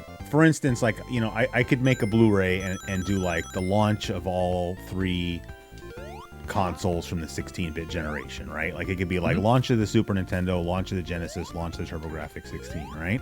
Like I'm fairly happy with how the launch of the Super Nintendo video came out. Like it's not perfect, but like I could just see doing like a little re-edit of that or something and make it to where I was happy with it. And like I think the Genesis video is great the way it is, right? Mm-hmm. But like I made the launch of the TurboGrafx 16 like forever ago, and I mean like it uses like S-video captured video game footage. Like my stupid face is in the intro, although I guess it is with the Super Nintendo as well. I could get rid of that. That part's not a big deal. But I'm saying like in terms of like production quality, the TurboGrafx 16 video kind of stands out. Just because it looks a lot more like low budget. So like if I was going to make like the Blu-ray, like I just said, like I would want to redo that entire video like I did with the launch of the Genesis. Like the launch of the Genesis episode that you see up on YouTube now is not my original launch of the Genesis episode because I delisted the old one and made a whole brand new one because I wanted it to match the production quality of my current videos. So well, it's, I mean, and then I'd have to take all the time to make a whole new launch video. So, which I don't feel like I have the time to do, you know. So, I mean, I don't know. I also just have a hard time.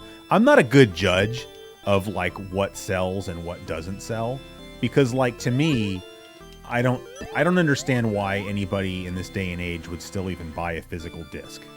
So like to me, it's just like, why would I make a Blu-ray? Who wants to buy that? You know, but then like, but a lot of people do. I mean, a lot of people feel that same way as like we do games. I mean, I buy almost exclusively digital movies now. Like I just buy, like I'll buy digital codes that are for sale. If somebody, or like, you know, my brother only buys physical discs, and I was like, he has no interest in having the digital downloads. And for a long time, he was just taking those codes and like throwing them away. And I'm like, dude, just give them to me. Just like just take a picture of your. To get, I know it's like it's all complicated. I mean, you create content, you of all people. I don't care. I'm just pulling your chain. I don't give a crap. Yeah, no, I agree. If I found out that like somebody was like, you know, buying LPs or something and then just like throwing away the MP3 download code, I'd be like, what the heck, man? Like, give me that. But you know, like for instance, I made those T-shirts and I thought like, oh, this is gonna be like a hot seller, you know, and then like it took me forever to sell through like a small batch of them because it's just like, who the hell wants T-shirts anymore? But you know, and then like this, I don't know. Where am I even going? I guess my point is I should just listen to whatever people tell me anyway. Like if people are asking for something, like they know better than I do. Because for a long time, people were asking me to make stickers, and I'm like, well, who wants stickers? You know, because like I don't really want stickers that much, only because I have nothing to stick them to that I, you know. Like, I won't put stickers on things because I, like, am too anal about my stuff, you know? And so that's why I never made stickers, is because, like, well I wouldn't want a sticker, so why do you want a sticker, you know? But on the flip side, I was like, you know, who doesn't like T-shirts, you know? And so instead I made T-shirts, and then it took forever to sell because, you know, asking someone to pony up $25 for a T-shirt is a much harder sell than saying, like, hey, sticker $2, you know? Right. Have you been selling your stickers? I know you made some because you sent every me once some. in a while. Yeah. What's that? I said I know you made some because you sent me some. So. Right. I mean, we get orders every once in a while. That's you just sell them yourself, like someone just PayPal's you and you just pop it in the mail or what? Yeah, but I mean, we sign up for the. You know, YouTube has that whole Teespring thing built in, and they started doing stickers, so. They're also available that way. I think they're cheaper from us, though, directly from us. Yeah. I'm just asking because I mail everything myself. So if someone buys something, for me, I mean, well, like, when we get orders, I mean, we have some like the Night Trap Blu-rays. We sell those. You could probably that was wall was flickering. It almost looked like it was probably breakable back there. Yeah, I agree. I saw that too, but it's too late now. You know, we have the Blu-ray of the Night Trap stuff. There's just like extra stuff that we bought, like when Limited Run did the printing of that. So that was we originally got them because we wanted to offer something to our patrons because we were only able to make that because of them. Right. We were able to fund the trip. So I mean, we sold them for, you know, at a steep discount. Yeah. For those people. But I mean, in terms of the Blu-ray, like I understand the wanting to change certain things. Yeah. But I think that it just comes down to the fact that at some point you just got to resign yourself to. Well, the thing is, I'd like to change that one anyway. Although, I mean, I guess it should be a surprise to no one that TurboGrafx 16 content is not very popular. You know, because like that's the other thing. It will be one day, though. I think. Well, will it? I don't. You know, like I as I said earlier, you know, I uploaded that TurboGrafx 16 in 1989 video a year ago tomorrow, and it still has yet to crack 100,000 views, which I understand is a lot. I'm not complaining, but I'm just saying, like, for me, for that kind of content, that's really low. You know, like I didn't, you know, I don't think that I make. I gotta take a break for a second. Sorry, I'm getting kind of stressed. You know, I don't make that kind of. You're getting stressed, or you're getting depressed. Stressed. Oh, okay.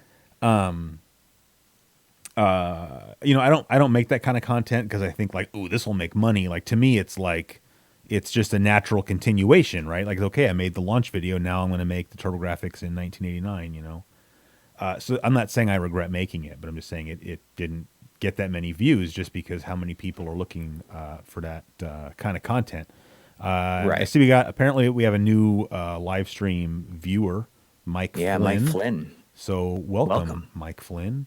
Would you agree the drowning music in the first Sonic sounds like bathroom emergency music? Like what? Like you got to get to the you got to poop real bad. Like it's a scene in a TV show, like someone's got like explosive diarrhea, or they've got like a turtle's head, and it's like, where's the bathroom? I gotta, maybe I don't know. I'll tell you what, that music stresses me out, just because that was a big way that I would die when I would play this game when I was a kid, is by drowning. So, and I saw somebody way up.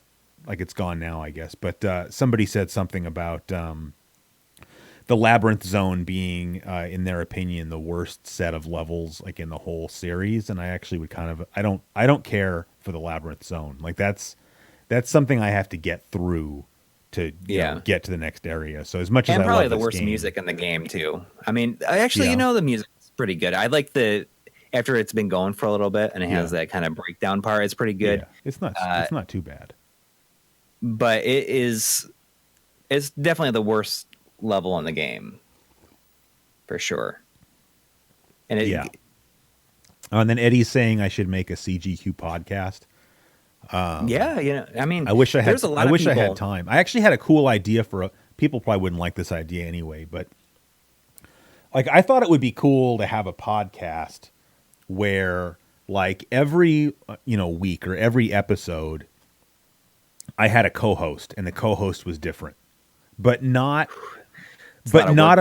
what's that? There'd be a lot of work to set up though every week. Yeah, but the difference is it would be a co-host, not a guest, right? So it would just be like, here's the topic we're talking about today, and then like, okay, we're talking about the Genesis. I'm going to get my buddy Coury to come on the show. And like you'd come on the show, but you'd be like an equal co-host. You know, it wouldn't be like you're not here to talk about you. You're here. We're going to talk about this topic together, right? And then like the next week you'd get somebody else. You know, and you could try to get YouTube people of note or gaming people of note. You know, to come on the show and be like an equal co-host. Like they would have to take half the work of sort of prepping for the episode. Like, you're going to be on my show like a month and a half from now, and we're going to talk about, the Xbox or something, and like,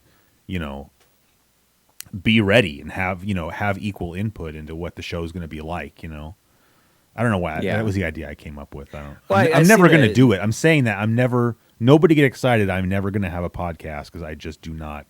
I obviously do not even have the time to run my show properly. But so I cannot. It doesn't have to just be.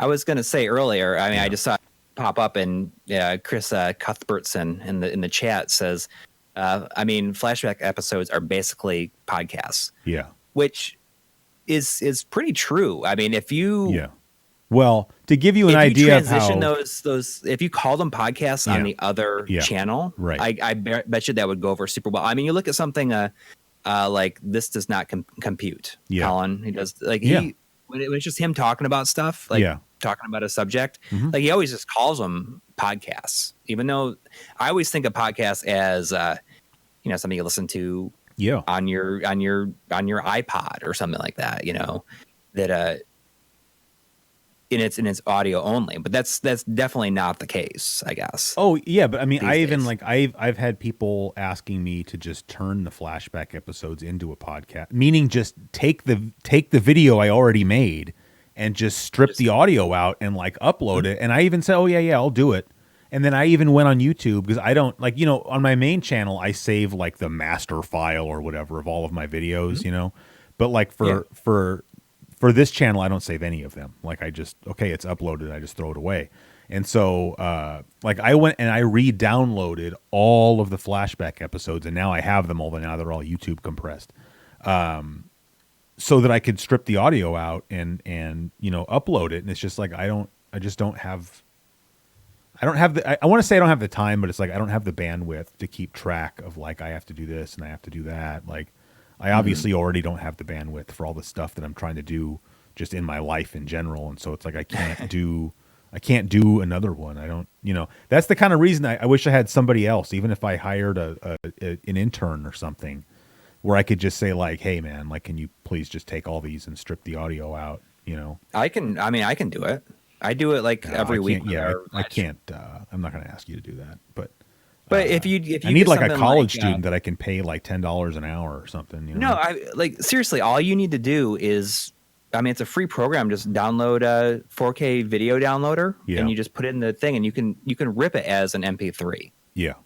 You just straight out, and then you just have, if you have a place to, you pay for a year of Podbean or something. It's like, Well, I mean, I already have, $7 for a year. I already pay for web hosting space. So like I already Then have a just place do to that. put it.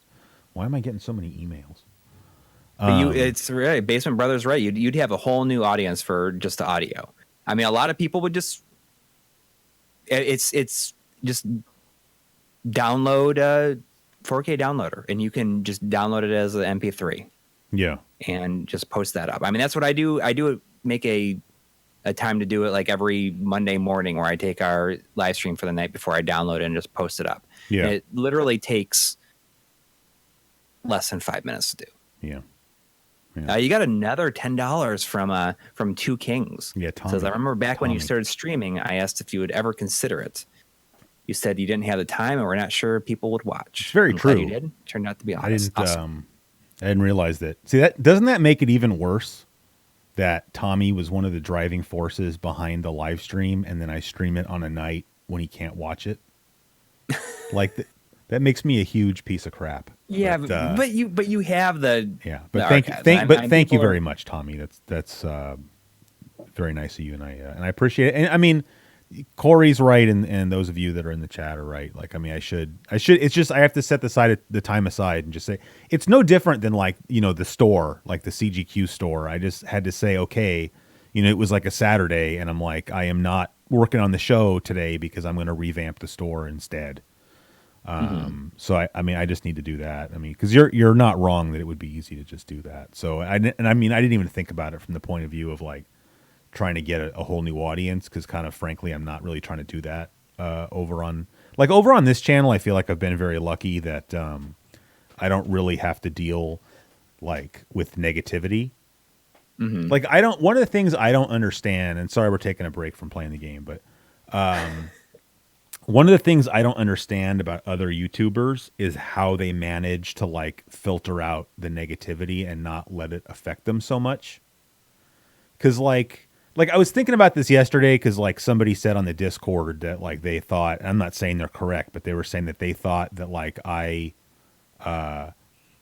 more accessible to my fans or whatever. And I don't really like the term fans, but like I'm more accessible to my fans than like any other YouTuber. Cause like I'm constantly in the Discord, like, BSing with everybody and like, sending postcards to people and all that kind of stuff. Just because like, I'm just like I'm just kind of a personal person, I guess, like I take everything personally, like, like in the good way and the bad way, and so like if somebody takes the time to send me a postcard, like, of course I'm going to sit down and handwrite them a reply. Or if somebody buys a $2 sticker from me, I still put a handwritten thank you note in the envelope, because it's like, to me, that's just what you do. But then like the flip side of that is that, things like the crappy comments that you get, on YouTube, like I take them all very personally, because like, it's just like that's just my personality, I guess, like I can get up in the morning and be like, today I'm going to work on my channel all day. My wife's going to be out in the garden. Like I have the whole day. And then like I'll sit down and I'll open YouTube and like I'll get some comment from somebody that is just like mean or what, I don't want to sound like a fourth grader, but it's just like someone leaves some a-hole comment and you sit there and you're like, why am I, I'm going to spend my whole day making content for that person. Like, I'm going to Yeah, go but pull those weeds with people my are wife, such a- you know? Yeah, I mean, like the whole thing is, yeah, the people that are happy with this stuff are like Yeah. a lot of times are the ones that don't say anything. Well, It's only the people. that's not even, it's almost not even fair to say that just because, like, you know, the comments I get on my videos are like 98% positive. So it's like, Right. yes, there are tons of people that are not commenting that like the show, but there are also a bigger ton of people that are commenting. But I think it's just human nature, and maybe in a worse way, it's my nature that like I really focus on like the negative, you know. Which I don't even know Yeah. how we got started to talk. Oh yeah. So I was just saying, like, I don't really deal with that on this channel that much, which is funny because I say a lot more personal stuff, and in doing so, I kind of leave myself open to, you know. And I've gotten a few people, sure, but for the most part, I don't get that, and that's why, like, I don't really have any interest in trying to like say, oh, I got Classic Gaming Quarterly up to 100,000 subscribers. Like, how cool would it be if I got CGQ Plus up to 100,000 subscribers? But like, I would never want that for this channel because like, I don't want those same people coming over here, you know, because this is like my little, Yeah, but I mean, there's obviously no control over that. I mean, yeah, like someone said, like Mike McFly was saying, YouTube comments are the weirdest thing ever, and they are. I mean, yeah, like some of the like the really mean stuff. yeah, I mean, I just can't imagine just be like, I need to say something really, really horrible to this person. Like I can't hold myself back from saying something really terrible. yeah. Like I just feel the need to make this person feel as bad as I possibly can. Yeah, and like I said, Like I don't know. someone said yesterday, Go like ahead. on us, I was like, "You suck, and your voice is crazy annoying," with a kind of half smile face.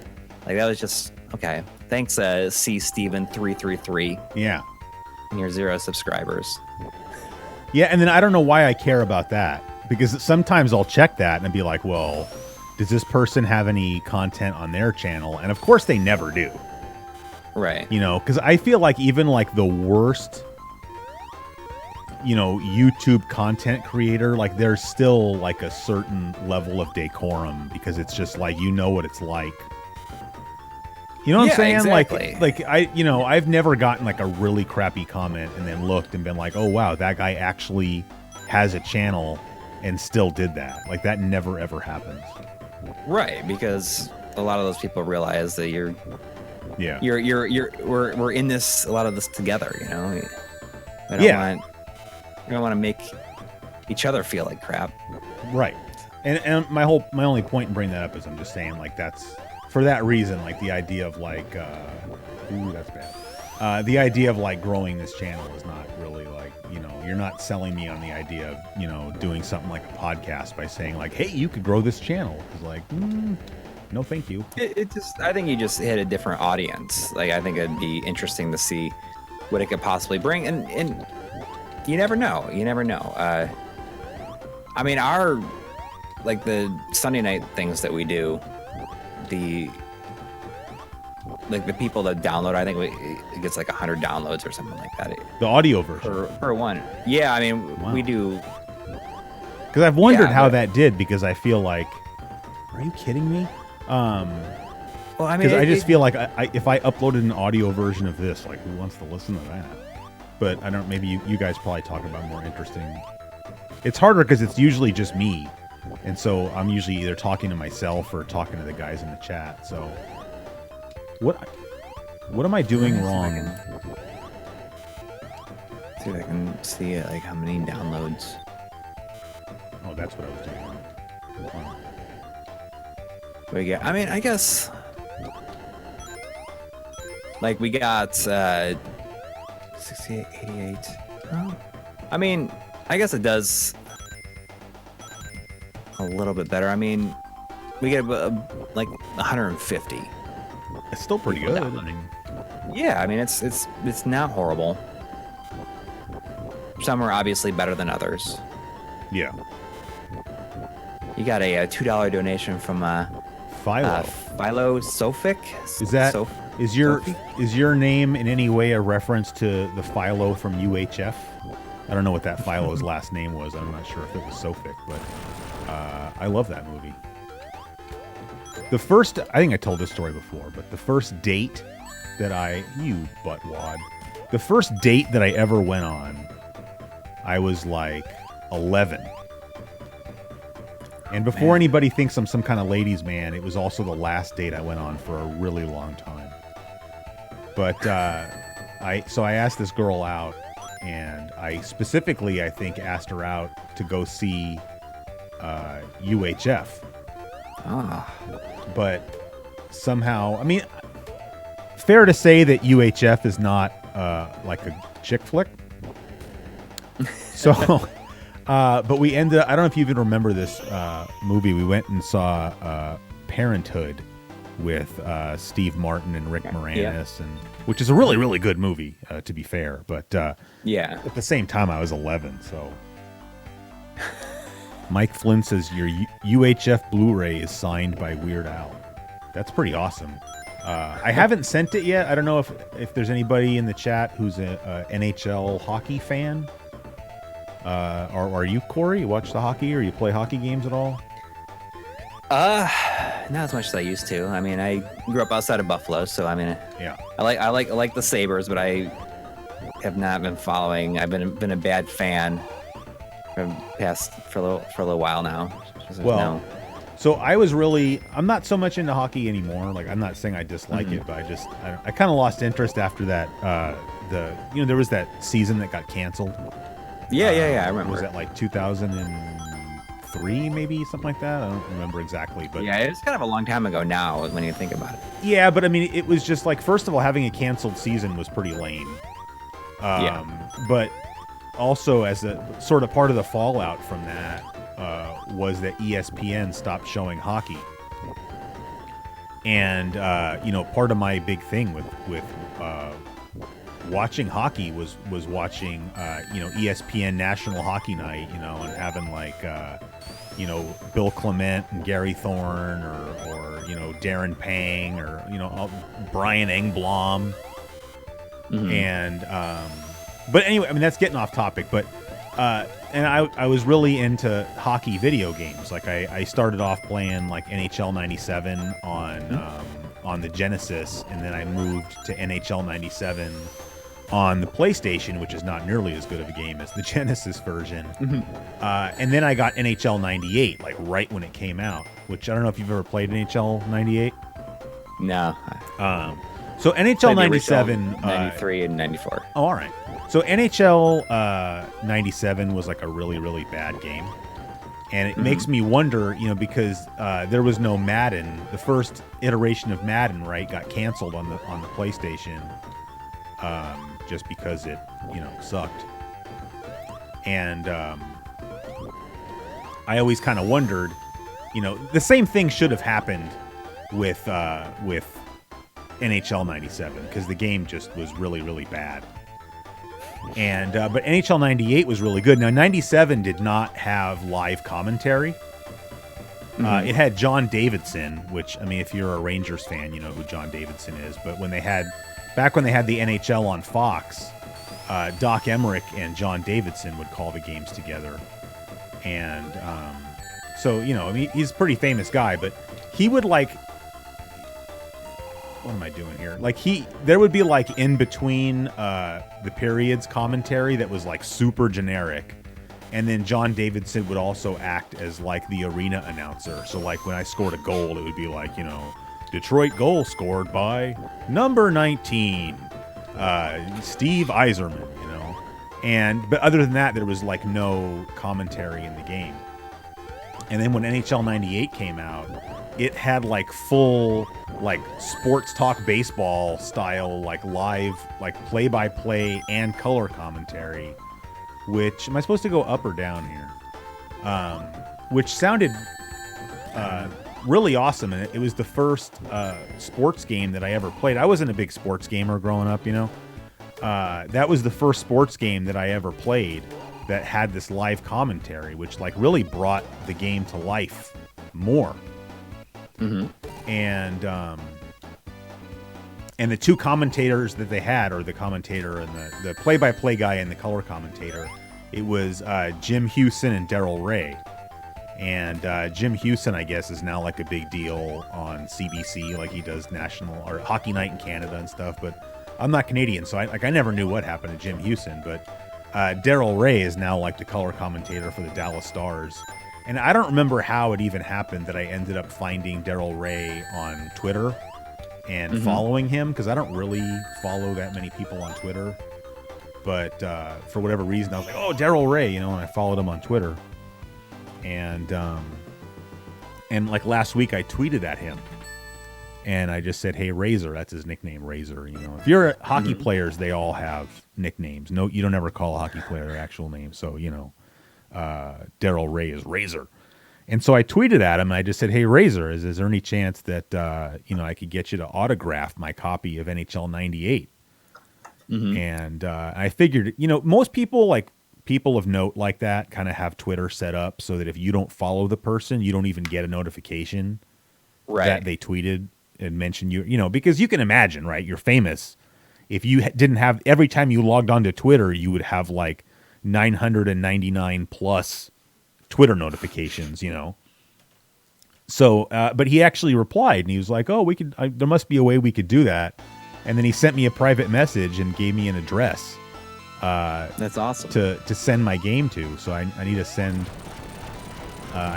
my game to him. And it's actually my original, copy that So maybe he has bought. a notification set up for NHL 98. That could be. Like anybody that knows this.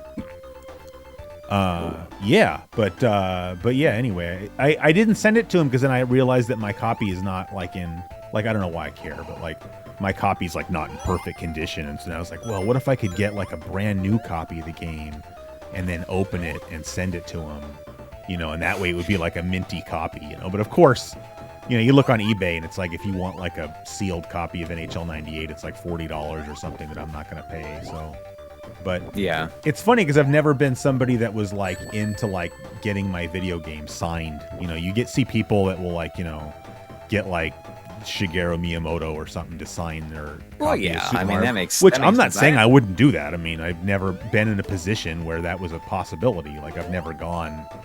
I don't go to that kind of stuff. But But I mean, if you're gonna meet somebody, yeah, that of course, whose games you really like, I mean, you bring something. I mean, I've done the same. I've never met anybody, so I mean, it's not. It just hasn't come up. I don't. I only ever leave my house to go to work. So.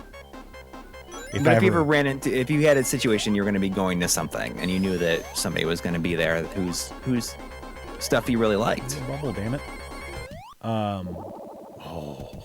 No, yeah. Then I absolutely would. I'm not criticizing. I would definitely want to get something, but I'm just saying it's not something I ever pursued anyway. But getting Daryl Ray to sign my game would be pretty cool. But now I'm like, well, what should I have him sign? Like, should he sign the disc or should he sign the front of the manual? Should he sign the back? Or is it the Genesis version? No. PlayStation. Oh, okay. I mean, so I would do the manual. I don't mean to be rude, but my wife's texting me. I got to answer her. It's all no worries. Yeah. No worries. We're gonna FaceTime, but I have to tell her I'm not ready yet. Sorry. Still streaming. Well, you're almost done with us anyways. This is a long stream tonight. Thank you for hanging in there. I got my kids are on spring break. They were just at their grandparents for the last couple of days, and now I got them by myself tomorrow. Oh no. And then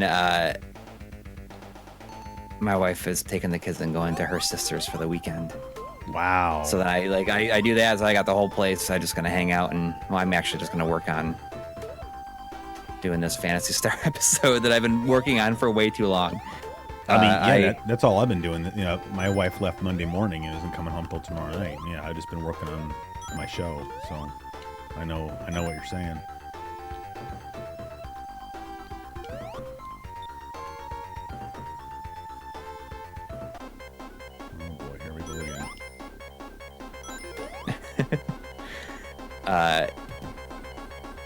But yeah, I mean, There we go. darn poop music. Yeah, Stack I with wonder if now, if the next time I have to drop a Duke real bad, if I'm gonna be reminded of that music. Really, man? Oof. Wow. See, this right here is why you save up all those extra lives, is because now you need it for the final zone. Yeah, I forgot that you had to kind of run through this gauntlet at the end. To be honest. But it was kind of great, you know. The kids are at their grandparents since Sunday. Yeah. And just nice getting like not having to wake up in the middle of the night for any reason. Yeah, I mean, someone like wants to come and get in the bed and everything, just like sleep all night. Yeah, I mean, I don't have kids obviously, so I'm not even gonna pretend to relate. But I can only imagine that must be a relief, you know, to have them give you a chance to miss them. We'll say. Yeah, exactly. And it'll be cool tomorrow. Like maybe we'll go over to. There's a record store that opened up last year, like right around the corner, but they also have coffee, and the kids go there and get chocolate milk. So we'll go over there, I'll get some records, and I do like chocolate milk. Yeah, chocolate milk with whipped cream. Chocolate whole milk, though. Oh yeah, I mean, I used to always joke about whole milk because it's so good when you don't have it for so long. I mean, I was only having skim milk for the longest time, and now I pretty much only have, when I have milk, it's just like almond milk, which is really, you know, there's a lot of people that do not like almond milk, but it's I like but like how do you say it's like, are you just like drinking a glass of milk, or are you like no. I mean, like, what are you using almond milk for? Like, I do you like put I'll it in make your like coffee, or? Sometimes, yeah. Okay. I mean, there's a lot of people out there, I think, that will say that almond milk is like a scam. Why? What is almond milk? I mean, I don't know. Is it just it's ground just up like almonds? It's just basically it's just like milk made from grinding them up, I guess. I don't know exactly how it's made, but I mean, there's a lot of people that just like it's like half water or something like that too. Okay, but you know, milk is also mostly water. Yeah. And I don't want to shock anybody, but oh god damn it, so is beer. Is mostly water. So they're really ripping you off. Yeah, I mean, I'll put them in smoothies and stuff like that as well. Oh boy, I'm about to get killed again here. But whole milk, music. it's like dessert. It's so good. Like, it's putting it in it's like a bowl of cereal, like a bowl of life cereal. Oh my goodness, we got saved by Slowdown. That's awesome. Sorry. Anyway. No, that's all right. But whole milk is why so would good. why would you ever eat cereal without whole milk? Well, I don't know, because whole milk is What? it's I don't know. It's delicious. Like Can't handle. yeah, the... basically, but it's very good. All right, we're at the final boss. Which I used to think this boss was hard, but once you kind of get an idea for it, it's actually super easy. I always get this. You gotta have patience. This is Dr. Robotnik, right? Like, I don't want to sound like I'm stupid, but I always get get this guy and the Mega Man guy confused. Oh, Dr. Wily. Yeah. I've had cashew milk. That I have not had, but I can imagine cashews would make so good. Oh yeah. I mean, nuts in general, I can get in big trouble with, because we go to Costco, you know, and we'll buy like the big ass bag of like pistachios or almonds, and I mean, I can go through that stuff, man, and you know, nuts are so calorie dense, so you just gotta kind of watch yourself. Yeah, but cashews they're so buttery. Yeah. Which is what's so good about them. Yeah. Yeah, these nuts. When I worked at that's what Electron Ash says. He says these nuts. Yeah. When I worked at it's so stupid. When I worked at Electronics Boutique when I was in college, Yeah. The cash wrap, the thing that you like stand behind the cash register, Yeah. was it was very low at our store. Yeah. So we used to have this. My friend Jeff and I used to always, like, whenever we were checking somebody out, sometimes like the cash drawer would come up, would open up, and we'd like pretend like it hit us right in the nuts, and we're like, oh. and we'd always go, these nuts. Yeah. Well, when you're working in retail, you got to do something to pass the time, you know. All right, so we just beat the boss here, so now we can see the crappy ending. Yeah, it's still an ending, damn it. Wow. So we're just naming nut milks now. I mean, that is the end. He gets away, and it's like, yeah. Now Sonic's hanging out with the flickies. It's not as good of an ending. Yeah. So this does have. So it does have the jump into the screen. But I think that's it. Like ending over. Now you just get the credits. The ending. I think when you get the good ending. Well, I don't even know anymore. Actually, I was gonna say, but I feel like I'm gonna say the wrong thing. So, but I'll go ahead and let that keep running. But yeah, Eric's is right. The ending is slightly better. Well, the Emerald. It's not like $20 comes out of your Genesis when you get the good ending. So I mean, really, at the end of the day, like, what's the matter? Oh, 1903 wants to know if we like chin nuts. I don't know. Do you ever eat the chin nuts? Don't. If you don't know what that is, don't. Just have no comment. That's what happens when you don't have Teresa around to moderate. But the good ending is the emeralds circling around out of his hands, and they flash, and he looks all surprised. Yeah. But more importantly, at the end, Robotnik is sad. Like, you ruined Robotnik's day. That's very important. Well, he doesn't have all the Chaos Emeralds either. You actually have more than he does. Do I? I got 3. There it is. You see Phoenix Ree right there. That's what are you talking about? In the game plan was Phoenix Ree. You know that guy? Isn't that Reiko Kadama, who you know more than I do. Was like one of the main people on Phantasy Star series. Oh well, you just did all that research, I guess. You know. Yeah. Well, she just got a Lifetime Achievement Award at GDC. Wow. Yeah. Yeah. Well, you know, you're like actually smart. Like, I pretend to be smart on my show, so I don't actually know all this stuff. Only on certain things that I have to go to my job, and I have to ask my Japanese coworker, like, how do you pronounce this? You know. Well, I mean, I just know her because was so involved in Phantasy Star. Like, she's like oftentimes is credited as the creator of Phantasy Star. Oh, look! See, here you go. See, he's only got 2. Yeah, like he's really kind of swinging it around for a guy that's only got 2 of his 6 Chaos Emeralds left. Yeah. Like, if somebody broke into my house and stole like 2 of my TVs, but like left one of them, like, I wouldn't be out on my porch with the 3rd TV. Like, well, better luck next time, buddy. Really quick, right. we should go through the games that are on the Genesis Classic. Okay, but if we're gonna do that, I'm gonna go ahead and switch the view back and turn off Sonic here. So I mean, it's 12:30 here, so we'll do this in my face is gonna be bigger, but yours will be the same size. So that people aren't. And now you're shifted slightly, so but you're fine. That's all right. You can see more of your room back there. Look at all those game consoles back there. Wow, I know. High roller. Oh, they're all. I guess some things are powered on. I didn't play too much today. I was just capturing some stuff. Yeah. So the 10 games that have been announced so far. Oh yeah. All right. Go ahead. Is Echo the Dolphin. Hold on, I'm gonna write these down real fast.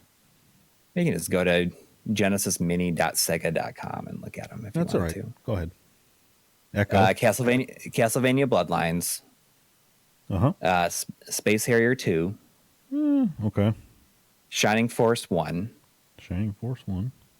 Dr. Robotnik's Mean Bean Machine. Which is Puyo Puyo. Dr. Robotnik's Mean Bean Machine. Okay.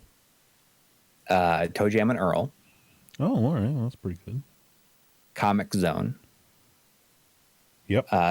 Sonic 1, Uh huh. Altered Beast. Uh huh. What? You got to have that one. Yeah. Yeah. And Gunstar Heroes. Wow.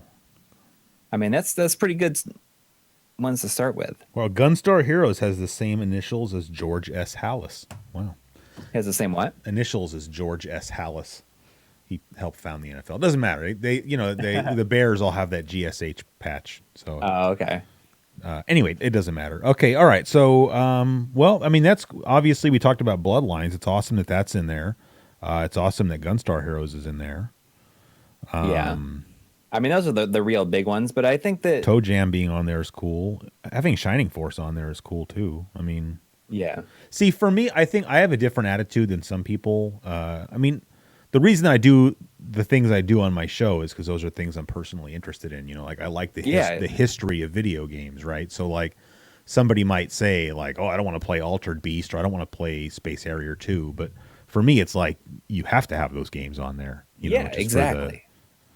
so, I mean, I think that you don't necessarily have to have Dr. Robotnik's Mean Bean Machine on there. Not But, a bad I mean, game though. I mean, probably a lot of I people wonder if had it. that is going to be on there instead of columns. I feel like columns is more of a Game Gear. well, I mean, just columns is a more of a specific, like you think of Sega when you think of columns. Yeah. Although, did you know? I didn't know this. So, and this is spoilers for my next episode because Columns came out in 1990. Did you know that Columns was written by an American who worked at Hewlett Packard and was originally he wrote it for computer systems, and Sega Really? went to him and bought Columns from him Because they needed a puzzle game. Yeah, but then they released it in the arcade first, Mhm. and then which I didn't even know that part. And then the Genesis second, and then they released it. It became the pack-in game for the Game Gear when it came out, but it wasn't actually a Sega game originally. I was very surprised by that. Yeah, that is pretty surprising. Yeah, but so you think that perhaps Columns might not end up on the Genesis Mini because I think Columns is going to be on it. Okay. I think it will be on. I'd be surprised if it wasn't. Yeah, I think the Sonic 2, and I think that they're not going to do like only Sonic 3. I think it's going to be Sonic 3 and Knuckles as one game. Okay, so what this It's is going to be like the complete Sonic 3. That's 10 games that are already on there. And you're saying Sonic 2 is going to be on there. I mean, come on. Yeah, Sonic 2 and I think Sonic 3 will be on there. But you think it's going to be Sonic 3 and Knuckles, you think? Yes, Okay. I think it will be. Plus Knuckles. I think it's important to look at this as like, okay, this is the only one they're going to make, so they're going to put everything into it. Because I think that's what Nintendo did. Yeah. I think that's what Sony did not do. Like, Yeah. I think that they thought, okay, we're going to put these stuff on it, these things on it, but there's a lot of stuff we're not going to put on because we want to sell another version of it next year or something like that. You think Sony was doing that? Yeah, I feel like that's kind of what they were originally going to do. But you don't think they're going to do that now, do you? No. Okay, yeah, me either. All three, but you think all 3 Streets of Rage games, or you think only 1 and 2? I think the only 2 will be on there. Only 2? Wow, all right. Yeah. This is just I would like have guessed I all wrote a 3. list of stuff the other day. Oh, you've got a list stuff already. that I think is going to be on here. Yeah. Because I mean, Space Harrier 2 is on there, so that's like one super scalar game. I think that they're going to have they're going to have Super Hang On there. They're going to have Afterburner 2. Super Hang On, you think so? I think so, and I think they're going to have the Genesis version of Outrun on there too. Ooh, that'd be cool. I mean, I'm not against having Super Hang On is a cool game. I already covered that on my show. Because of all the added content over the career mode. That's a cool game. I would be happy if it was on there. Ooh, here's a good question. And maybe they've even already addressed this and it's not going to happen. Do you think there's any chance of Master System games being on there? I don't think No, there will be. Probably not.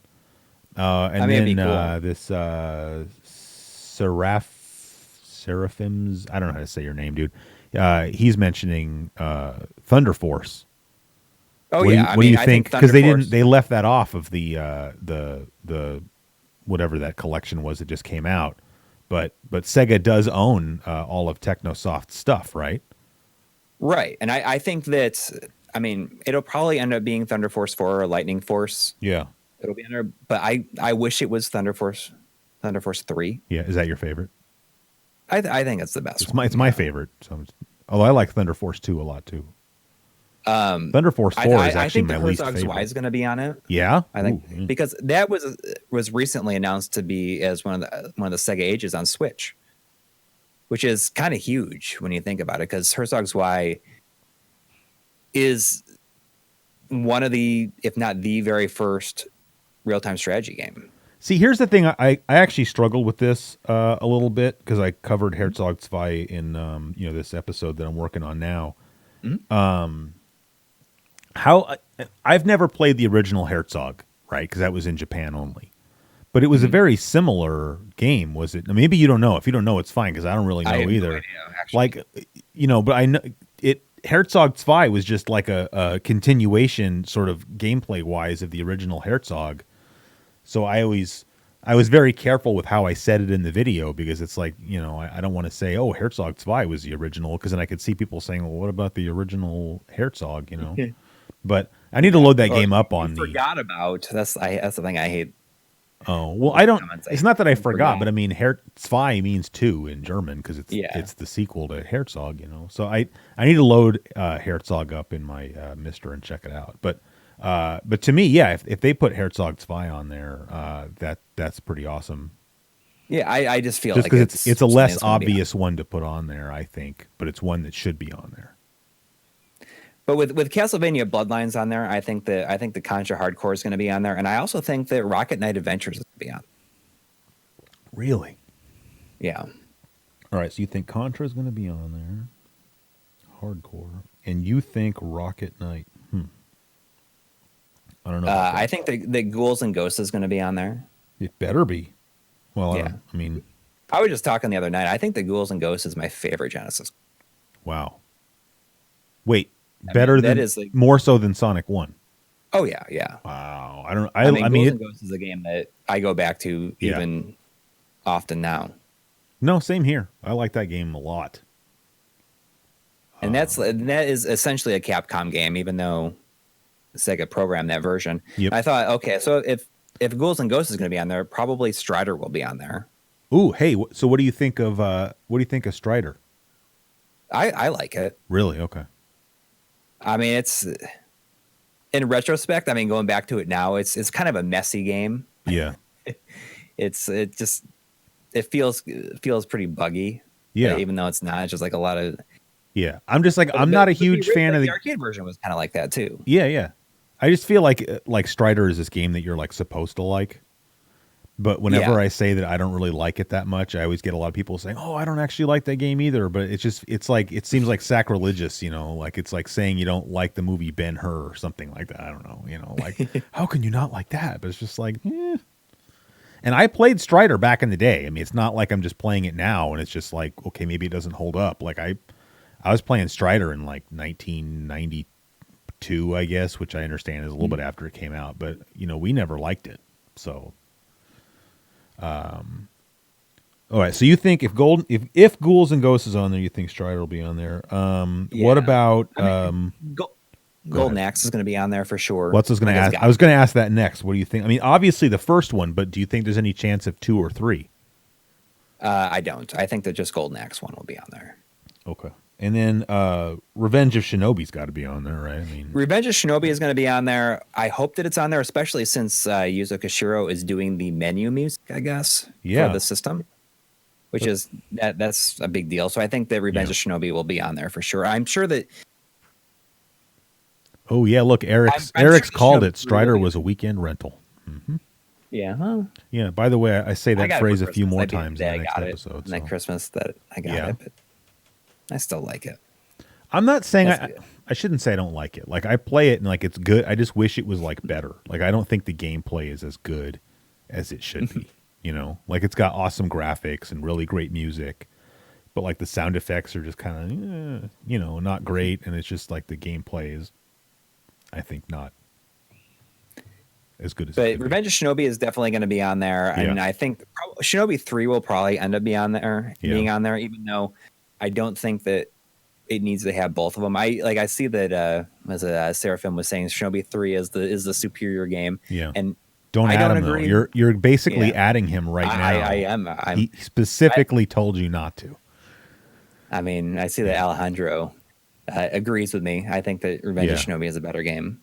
So here's something else I don't understand. How is Shinobi 3 called Shinobi 3 when The Revenge of Shinobi is the sequel to Shinobi, and on the Genesis, Shadow Dancer is the sequel to Revenge of Shinobi? Now in the arcade, Well, they're different series. How? They're different series. Well, Revenge of Shinobi isn't technically the sequel. I mean, it's a sequel because it came out afterwards, but it's a different. It's a different. So you're saying that storyline, reality, because there's like the regular Shinobi and then there's the Super Shinobi. Yeah. Because I mean, it starts off like because Shinobi 3 is technically like, isn't it like the Super Shinobi 2? So is Shinobi 3 the sequel to Shadow Dancer: The Secret of Shinobi? No, Shadow Dancer is a sequel to the original Shinobi. No, it's not. It's not. No, I only know this because I just researched, because I was very confused. Because in the arcade, it's not either. Actually, in the arcade, it's a whole separate game. But the Shadow Dancer that came out on the Genesis really has nothing to do hardly with the arcade version. So when they made the Genesis version, they made the story be a continuation of Revenge of Shinobi. So like Josh is saying in the chat, yeah, Joe Musashi is the main character in Shadow Dancer. Joe Musashi is not the main character if you play the arcade version of Shadow Dancer. They made a completely different storyline. I guess they wanted to have continuity. So I didn't know if you're saying that Revenge of Shinobi 3 is technically Shinobi 3 because it, But I'm saying it. I thought it would be Shinobi 4. But you're saying that Revenge of Shinobi is not the sequel to the original Shinobi? I mean, I understand it's in the same series, but you're saying it does not. I thought Revenge of Shinobi was like picking up the storyline from the original Shinobi. I could be wrong. It had to do with. I mean, it has the same main character, but I always thought of them as like parallel series. I see. Like, right. Well, I guess that makes sense. So is Shinobi 3 is. So Shinobi 3 is called Super Shinobi 2 in Japan. Revenge of Shinobi is called Super Shinobi. Mm-hmm. Yeah. So I always assumed that, like, but maybe in Japan, separated by gameplay styles. Like I assumed that Shadow Dancer was kind of like was the sequel to the original because they have that rescue the hostages. Yeah, it's not as much action. Yeah, or free flowing action as the as Revenge of Shinobi or Shinobi 3. But I guess that makes sense. Yeah. All right, people in the chat are asking about Castle of Illusion. What do you think about that one? I have that on my list, but I don't think that that's going to happen. Yeah. I would love it to happen, but I don't think it's going to. I think that Phantasy Star 4, I think the 2 and 4 have a chance of being on there. I think that if it comes down to it, it's just going to be 4. I think that... How can you not put all of them on there? Because on the disc, the Genesis collection, I don't even know what it was called, that had 2, 3, and 4 on it, didn't it? Right, but I mean, I don't think that they had as many options of games they could have put on there. I mean, I guess you can leave off 3, right? But I mean, you can just do 2 and 4. I like Phantasy Star 3 for the record, but I think that they will not put it on there. I think that they had like people Electron Ash is leaving, like a waste of a slot. Yeah, I guess. Yeah. Let's see. In the terms of RPGs, like Phantasy Star 4. Yeah. I think that Landstalker, which is not really an RPG, but it's I don't know, like the isometric platformer type. It feels like it would occupy that same space as an RPG. I think that'll be on there. Let's see. I think the Wonder Boy and Monster will be on there. I wish that Monster World 4 would be on there as well. Yeah. I was just gonna say Uh, I have an unpopular opinion, which is that I wish they would put sports games on there. But I know well, I'm like I mean, sports talk. I mean, I'm saying like unlicensed. Like I wish they'd put like sports talk baseball on there or something. But I understand that that's never going to happen. right. I mean, I could see them doing sports games. I don't think the EA will have anything to do with it. Yeah. Is Oh yeah, no, no, unfortunate no. I as that don't think is. EA would, but I just like I said, sports talk baseball or something. But I mean, I know that'll never happen, and like 99% of the population would never want to play that anyway. But it's just kind of funny Yeah. because like the Genesis was really known for sports games, and then you never see any of them bundled with these collections that come out. And I understand that's because most of the sports games were EA's and not Sega's. I mean, Sports Talk Football is not as good as Madden, but Mhm. I think that Sports Talk Baseball is probably the best baseball game on the system. So But was there a version of Sports Talk football that didn't have Joe Montana's name on it? I don't think so because you had Joe And Montana baseball. Football, and then you had Joe Montana 2, like Sports Talk Football. Hmm. There were 4 Joe Montana games, I think, on the Genesis. But I think it was the first one because it didn't have the sports talking in it. I think 2, 3, and 4 were all like sports talk football, Joe Montana football 2 or something like that. Hmm. So, but I mean, I don't think any of those games are nearly as good as the Madden games, so I wouldn't be surprised. Because then, plus, you'd have Yeah, to; so some, those are licensed by Joe Montana at least, so you'd have to either get rid of him or, although that would be easy, but that would require work, and they're not going to put work. But I'm saying you could take sports talk baseball and just drop it right on there. maybe they will. I could see them doing that. That would be cool, but I bet they won't do it. But I wish they would. Like I didn't realize that Tommy Lasorda baseball was Super League. really so. What it was? What? Super League. Time Yeah, Minnesota I mean, Baseball is I Super bet you they could League. put that on there. And Like just then Sports remove. Talk Sports Talk Baseball is just Super League 2 or whatever it was called, Super League 91 or something like that. They're the So same. I bet they could do that. Just And have the. In Japan it didn't have the play-by-play Sports Talk. There was not Sports Talk. It was just Super League 91, which was the sequel to Super League, but it also did not have the play-by-play. I mean, in some instances, I think that leaving off all sports games is kind of silly because at the time, the Genesis was pretty well known for its sports games. Right, that's my point. But there's no way EA would ever let them put like John Madden football on there. I don't And think. yeah, well, I mean, But could you imagine and if that came out, if it had like John Madden 93, which is probably the best Madden, and then like NHL 94, NBA Live 95, PGA Tour Golf 3, and then for baseball, I don't think EA made a good baseball game really. For was it the like triple play or something? yeah, which weren't good. But even then, so even not, like I think Sports Talk Baseball or Tommy Lasorda was the best, but then they had the World Series Baseball series that Sega made on the Right. Genesis that was also popular. They could stick one of those on there. But Mike says NBA Jam. Yeah, NBA Jam would be good too. But NBA Live 95 is the best basketball game, in my opinion, ever made.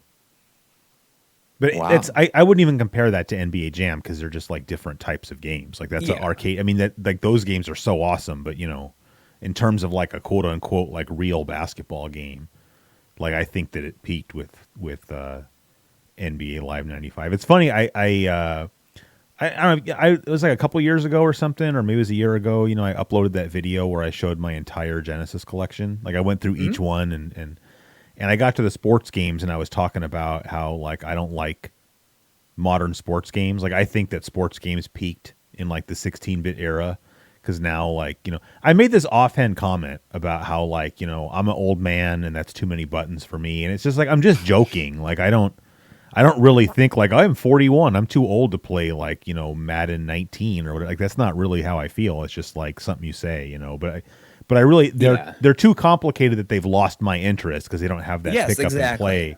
But it's funny because someone left this comment and like really took umbrage with me saying that. Like I'm almost old enough to be your father and I'm not too old to play that stuff. Like don't make excuses about your age and you're living in the past. And it was like, dude, I was just making like like a funny offhand comment about like it's just something I always say. Like now that I'm in my 40s and I work around like all these 20-year-olds, I'm always making these comments about how like I'm an old man or something. I don't actually feel that way. It's just like something you say as a joke. Yeah, I don't have any interest. I mean, I like Madden 92 is my favorite one. Yeah. But Have you played 93? Because it's I probably have not. I mean, I they're like actually 92 extremely because similar. Like Madden 92 was like a huge leap over the first one, and yeah. If you play 92 or 93, like they're both good. Well, for me, a big thing in 92 was the ambulance. Yeah, I figured you were going to say that. I mean, Didn't that's you my play favorite that? part about it. Didn't you play that on a live stream one time? Yeah, you I did. Because did, remember, you yeah. kept trying to get the ambulance to show up. Yep. Yeah, That's I love that. Yeah. It's hilarious. It's so funny. It's funny because you could never imagine them doing that now. Like now the series takes it. So could you imagine you're playing like Madden 19 on like the PS4, and like your running back gets laid out, and then like the paramedic like that's not funny. If nothing else, it's like people would say like that's not funny. Like people get like legitimately seriously injured playing football, and so to have someone like taken out on like one of those like backboards or whatever would be like you don't joke around about that, but like in 1991 like that was fine. Like you could you had like what was that NHLPA Hockey 93 where you had like guys with blood gushing out of their heads and Yeah. and you had I guess that was their year when they decided they wanted to do stuff like that. EA having the ambulance drive on the field running people over. I see that JB3DO is saying, I wonder if there'll be any M2 enhancements. And to be honest, I don't think the M2 can help themselves. Really? No, In what way? You think think like eliminating slowdown kind of stuff? Or? What's that? Like eliminating slowdown kind of stuff, like optimizing the game, or do you mean like actually adding? Well, they always add. I mean, I've played their like the 3DS releases and whatnot. So right. Well, I mean, they always add in a bunch of stuff. I mean, when I say that they can't help themselves, it's like they always go like the extra mile. Yeah. Just even from what I understand, is that it includes these 10 games, but it also includes at least for Castlevania, it includes the Japanese version and the European version. That is cool. So it's not just like 40 of 40 games. It's like also all the international versions of those. That is cool. I mean, that is that's like exactly what I mean when they can't help themselves. Like, okay, let's do this too. Yeah. Well, yeah, as long as someone's going to let you, why not? So I see Johnny Nash is saying, "Hey Chris, what about Tecmo Super Bowl?" So I don't know what about it. It's a good game. Yeah. The problem with Tecmo Super Bowl is that by the time it came out, you could be playing John Madden football on the Genesis. So people don't. I think a lot of times people, when you think in your memory, you think that like, well, the Nintendo was like before the Genesis, and so like all of these great games on the Nintendo, of course you'd play those because like that was the 8-bit era, not the 16-bit. But Right. like Tecmo Bowl didn't come out until I think like late 1989. And then, John Madden football came out in like late 1990. I don't know when Tecmo Super Bowl came out, but not until at least 1990, if not 1991. So, Looking at the rest of my list, see, I think that they'll put Super Fantasy Zone on there. yeah, that'd be cool. Yeah, I mean, I wouldn't have didn't come out in the expected that, US, but I support that. I mean, I don't know if that was. I know it is published by Sunsoft elsewhere, but I think just putting Fantasy Zone in there because it's such a big part of Sega history. Yeah. And that the same idea. I think that Alex Kidd and the Enchanted Castle will be on there. Really? Yeah, I'm wearing my custom Alex Kidd T-shirt. Yeah, actually. Let's see what else I got. Needs more shooters. Yeah, I mean, I think that they'll Hey, put Musha will be on there. You say shooters or shmups? Just be honest. I say shooters. Okay, good. Shooters. Good. I'm not like I do not. I don't say shmups. Okay. I mean, the only time I say shmups Yeah. is if like I am explaining to somebody that like that's also what some people call them. Yeah. Well, it's hard because for some people, if you say shooter, they're thinking like first person shooter. Yeah, I know. So I it's like, mean, we come from a time before first person shooters. You know, those didn't exist yeah. yet when I was playing video games. Let's see. But I think the Musha will be on there. Really, that'd be pretty cool. I think that Pulse Man will be on there. Really? Yeah, I don't even know who Me either. published Pulse Man, Yeah. but I mean that was developed by Game Freak, Yeah. who made Pokemon. Eric says about an hour ago you name dropped Technosoft and my brain farted and I thought you said Technocop. Well, you know, Technosoft got started on the Genesis in 1990 and Technocop also came out in 1990 on the Genesis. So what's his face? Greg Seward just did a pretty good video on Technocop. yeah, you know, those videos he makes 16. are so good and like they don't get nearly the number of views that they deserve to get, you know, especially, you know, being that he was a guy that used to work for EGM, right? Like, wouldn't you think that, you know, he's like there'd be a lot more people going that stuff. I mean, that's another series. I mean, Generation 16, he's going through everything chronologically. Yeah, that's why I turned him on to Usenet, you know, because he was trying to figure out when these games came out. And I was like, dude, you got to go hit up Usenet, man. I don't like to give away my secrets, you know, but Creative Assassin is saying eSWAT. Hey, I have eSWAT. eSWAT right now is on its way to my house. It's somewhere in the United States Postal Service system. eSWAT. So, I like that's what the I like title eSWAT. screen says. Or if you're British, ASWAT. That's how they go. ASWAT. I think it's pretty good. Have you played it before? Yeah. It's one of those games like I don't understand why I don't have it. So, you know, because I love the earlier Genesis, you know, black grid box games. Yes, exactly. And not the the slightly later ones. They had like the smaller grid. I kind of have a thing where I want to collect all the big black grid ones, and I think the only ones I'm missing are like the sports games. Like I'm just missing like Pat Riley, Arnold Palmer, the soccer game. I think those are the only ones that I'm missing. And I do not have a black box of Golden Axe. I have one of the stupid re-releases. God, yeah. So I have an eBay list or eBay alert set up for Golden Axe box only. Yeah. Because those. Oh, is the manual still the same? They didn't like make the manual and the cartridge are the same. Oh, I didn't know that. So I just want if I could just find one, even if it's like in bad shape, and I could just take the insert out and put it in the case that I have. Yeah. So, I mean, that's one of the few things that I would consider myself collecting. But the only ones I'm missing are just like the really cheap sports games, as far as I know. Hopefully they're still cheap, you know. I mean, I almost got rid of, I think, both of those games. I have Pat Riley and I have World Championship Soccer. And I had them in like the box of things that are leaving the house. And then I ended up pulling them out of there because I just couldn't do it. Cyberball, same thing. I have Cyberball. That was another one. Like it was in the box. Oh, that's a big black grid, isn't it? Because I don't have that. Yeah, you gotta have Cyberball. So I guess I gotta put that on my list. Yeah. Sorry, I'm costing you money now. No, that's all right. I mean, I can't expect Cyberball to be. I mean, it does fit under that sports game label. Does it? Kind of, you know. Yeah. Okay, so kind of going through because it's 1 a.m. here, so we gotta wrap it up. I think probably the latest I've ever streamed, by the way. But my wife's not home, so it's okay. Yeah. I think that Beyond Oasis will be on there. Wow. And I was thinking, like, I think that the Crusader of Senti will be on there. Wow. That's a hot take.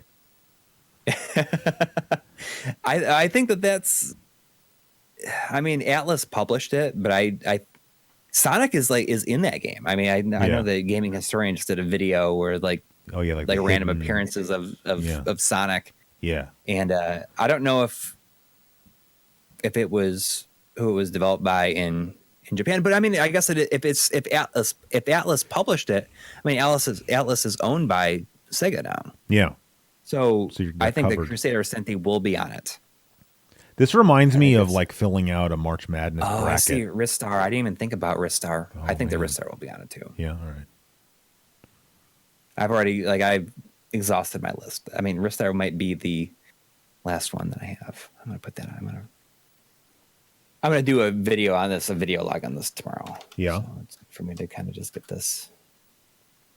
And the only other thing that's like a third party, Yeah. I can think of, I think the Rolling Thunder 2 will be on it. Wow. It's kind of a good 2-player game to put on there. Yeah. Ooh, Decap Attack somebody mentioned. You don't think that one? Oh yeah. Or what about Chuck D. Head? Kid Chameleon? That's another good one.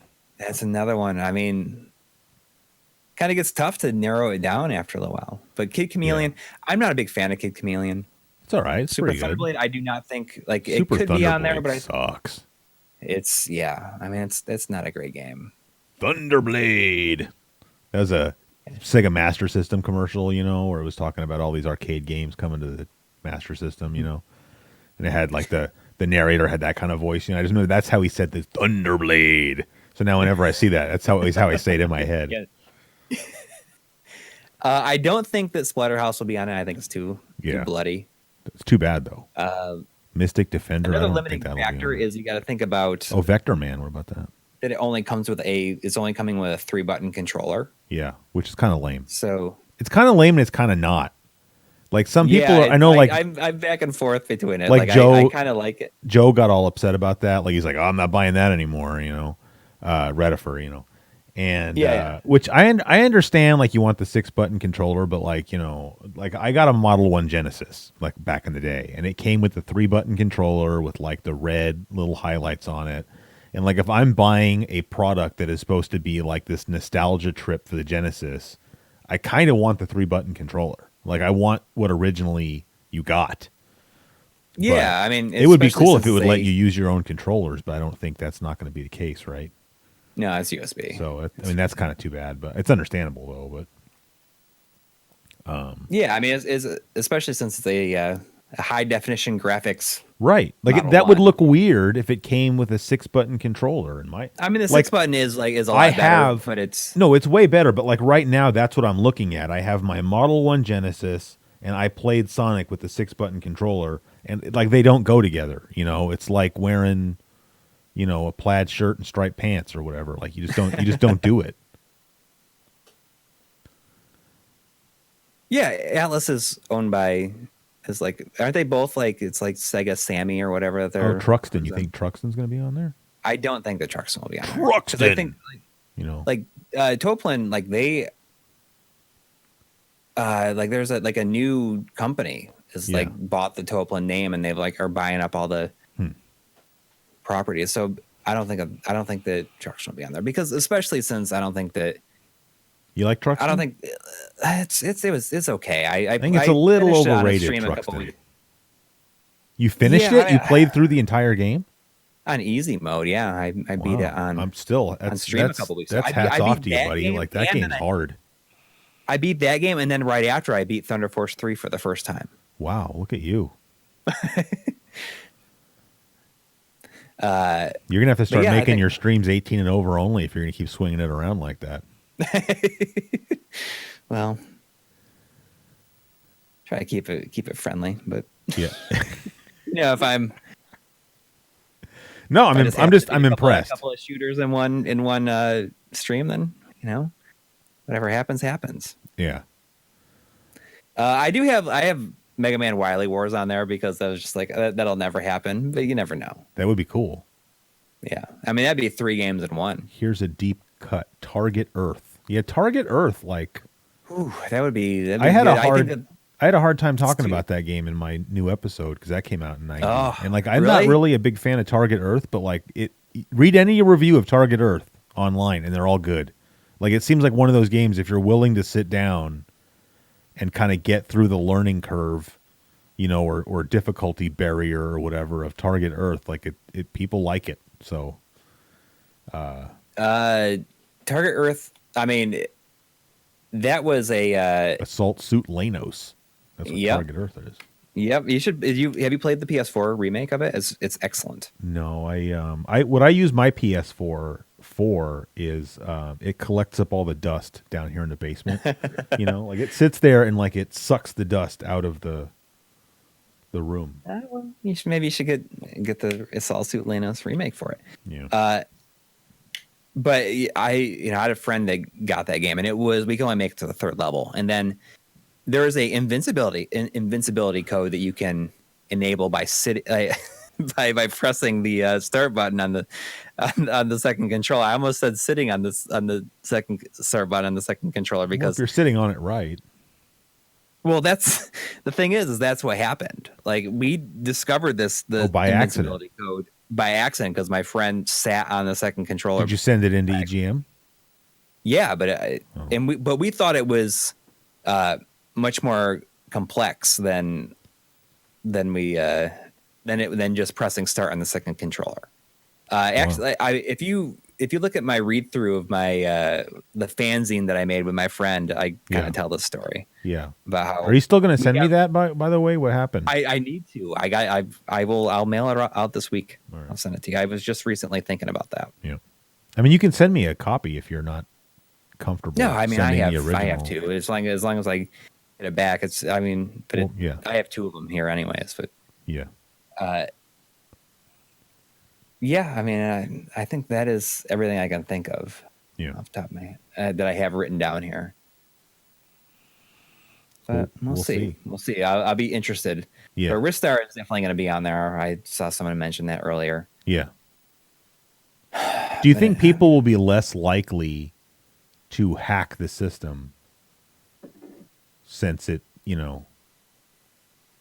I guess it doesn't matter. I was going to say because it's made by M2 and it's got, but I guess when I think of hacking a system, usually I think like, oh, you're going to wipe out whatever's on there and put your own stuff. But obviously, like with the NES Mini and the SNES Mini, it doesn't do that at all. You just add your own game. So I guess if it ends up being like that, people will hack it if it's possible. Yeah, and that's what they're going to do is they just want like the full library on there. Yeah. Or they could just buy a Mega SG. Yeah. See, that got hacked already, or it has the custom. Smoke monster is not here. Good old smoke monster is not here anymore. But that was a pretty. You can't dump your own carts though. Yeah, I'm waiting for the. Is that just because you want your save games, or? Yes, that is exactly why I want to. I never understood. I always thought that was stupid. Like, what do you want to dump your own carts for? And then somebody's like, "Well, because then you get your save games." And I was just. Yeah, that never even occurred to me. I want to dump my save games and be able to use them on an EverDrive. Yeah, no, that would be awesome. Because I have. Like Phantasy Star 2 has all my childhood save games on it still, and I want that for safekeeping before the battery dies. Of course.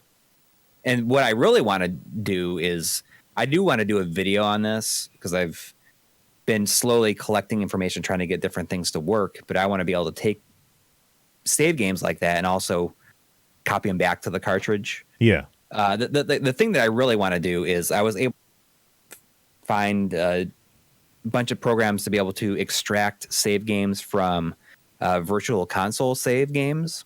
Yeah. Because that's when I was kind of out of games for a little while, I was buying a lot of stuff on the virtual console. And I play through a bunch of games that way. Mm-hmm. So I have these save games that are kind of locked to that, but I found a way to extract those save games and I got them working on my SC to SNES. Yeah. But if I could take those save games and put them on the copies of those games that I've bought since, like that'd be awesome. That'd be great. So I don't know if a Retro can do that. Like I know you can use a Retro to pull the saves off, and someone was saying like the Game Freak can do it. Retrode is like the worst name for a console because it sounds too much like Chode. Like anybody that grew up watching Beavis and Butthead, like why would you call it the Retrode? Yeah, well. Yeah. By the way, somebody in the chat. I always say Tahid, but I found out I was saying his name wrong. Tahid says I should join the My Life in Gaming Sunday live. I'm still waiting for my next invitation onto your live stream. Yeah, we haven't had anybody on in a while, but you should definitely be on. Yeah. In the next I figure it's because I haven't uploaded in a year. I got nothing to come on. No, we just haven't had anybody on. Yeah, we haven't had anybody on in months. we're actually having Kevtris on this Sunday, but Yeah. he's like the first person we've had on. Yeah. Geez, since like since the beginning of the year when John Lennon was, Yeah. because So he's like from right here. yeah. So are you gonna stream the SG since you're having Yep. Kevtris on? That's cool. Yep. Yeah. So I mean, we did it last year. It was pretty successful when we just played Super NT, Yeah. and it'll be hopefully another. I mean, that was basically our highest viewed.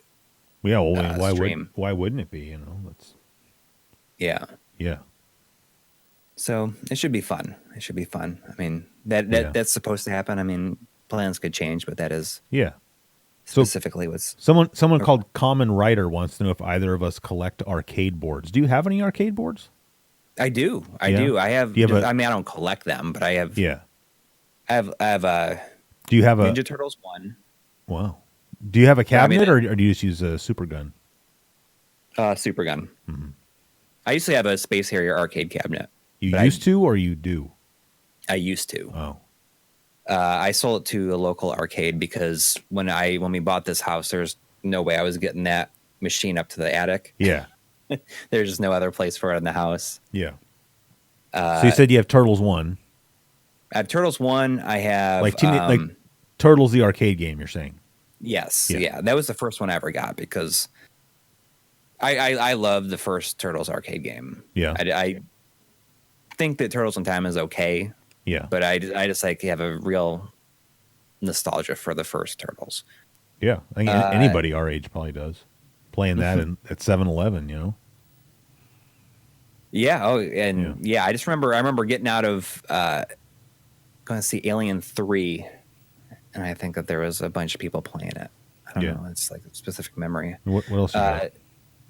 I have this game, Thunder Fox. Mm-hmm. It's a Taito game. Mm-hmm. That was the second board I ever got. I have the arcade version of Karnoff. Wow. And was that was that curbled or something? Did you find that on the curb driving home from work one day? No, I mean it was actually a gift. I'm just kidding. I think Karnov is one of those arcade boards you can get pretty cheap, like on eBay or something. So I don't know. I think that it's not anymore. A little bit more expensive, at least that I've seen. Yeah. And I just have a CPS2 A board with no actual games to use with it. Oh. So CPS. I was gonna say never mind. I thought you said CPS for a minute. I was like, if you have a working CPS board, hang on to that. But if it's CPS2, I don't think they don't have the same problems. Yeah, it's just the CPS. You know how the bottom, like you can just like put the. Oh yeah. The cartridge boards onto it. Well, that's what I have, because I have a few CPS1 games, but I only have one working A board because those A boards go bad. A lot. So, but CPS2 doesn't have that problem. Mm-hmm. But so basically, I have 3 games for CPS, but I have to switch, like what you're just saying. Like I have to pull off the B and the C board and stick it onto my one working A board. Oh, okay, yeah. So, what ones do you have? So I started off with Final Fight. Oh, and then it's such a good one to have. Yeah, and then that's when my A board broke. Like I had that game, and the A board died. While my friend, I hardly ever have anybody come over to my house, like for anything, because I don't really have hardly any friends, But not because I'm not cool, but I just don't really socialize, But like my one friend that I have that lives here in town with me, like he came over to play games one time, and like, oh, let's play some 2-player Final Fight, And I had just been playing it like the previous day or something, and I threw it in the machine, and it had all these graphical glitches on it and stuff. I was like, crap, man. And Damn it. So then I couldn't play it. And then somebody else was selling a Street Fighter 2 World Warrior game, but it was just the B and C board. Like you often will see just the B and C board for sale for CPS games because so many of these A boards have died. And so I bought that one. And so now I had 2 CPS games and no way to play them. And then finally I bought a copy of Street Fighter 2 Champion Edition, which in my opinion is the best Street Fighter 2. I or at agree least with you. my favorite. Did we talk about this? Yeah, you and me have the same everything, I guess, Well, I mean, I Thunder just think it's Force the best 3, one because Sonic 1, and Street Fighter 2 Champion Edition.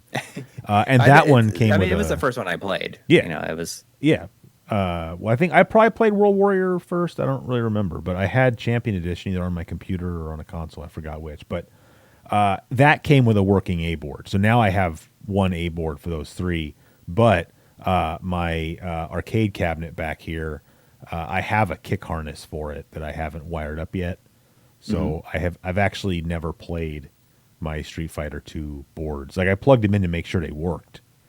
But like that's a 6-button control panel, but it's not wired up, and it's just like I need to spend a Saturday afternoon, like just like I already bought all the stuff I need. I just have to like hook it all up, but I just don't ever feel like I have time for that. So I just have to get around to doing it. But and then the only other arcade stuff I have is I have Golden Axe, the original Golden Axe. See, that's the one I really want. You should get. I don't remember it. I don't remember spending that much money on that one. It's up there now. Oh well, I've had mine for a few It is up years, I there. guess.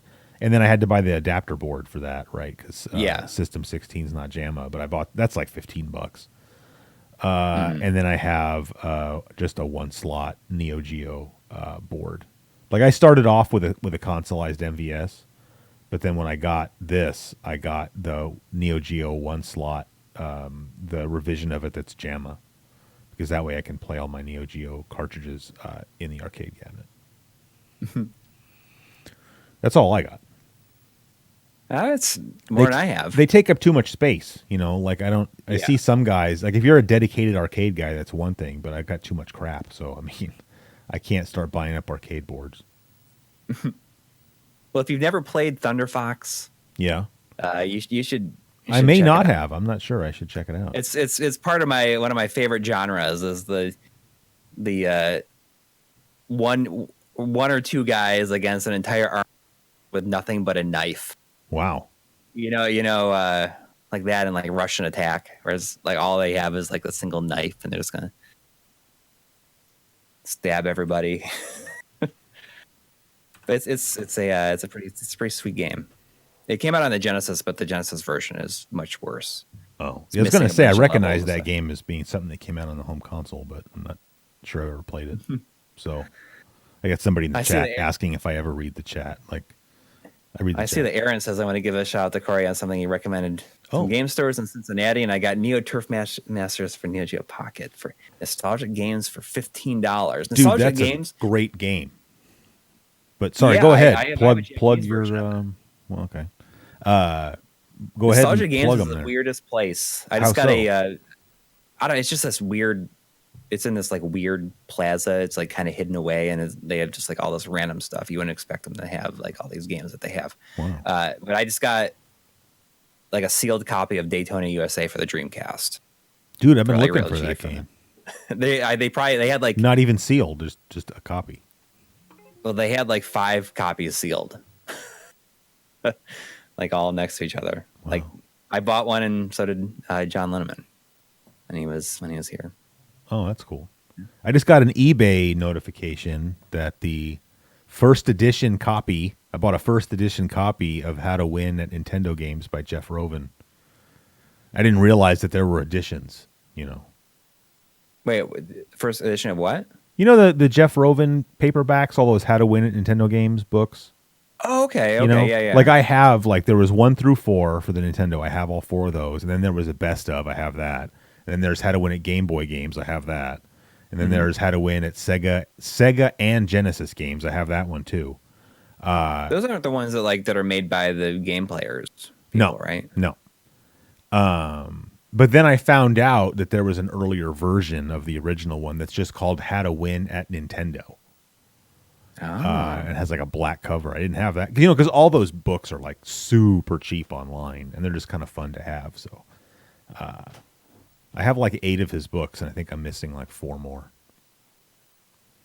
What is Jeff Rovin up to these days? You know, Jeff Rovin actually is a very accomplished author. If you go read his Wikipedia page, like he has written many other books. He's just one of these guys. He makes a lot of money just writing books. Like I actually read this article about him that was talking about how he would write these books, and like they would literally, it would take him like 2 or 3 weeks to write one of those books. Like he would sit on the floor in front of his TV, and like figure out how to play these games. And he had like two boys, like his boys, his Mm-hmm. sons, that would help him, play these games and figure out tips. And he would just bang out one of these books in like a few weeks and release it, and then just make a ton of money, right? Because these books were like $4 at like Right. drugstores and stuff, and so you'd get kids our age asking their parents like, "Hey, can I get a book?" So, but yeah, he's written a lot of other stuff. So All right. I think I got to wrap it up. It's almost yeah, 1:30. So I got to. it's only 10:30 here, and I'm tired, so I can't even imagine. I appreciate you hanging in there, and Yeah. same with all these chat peeps.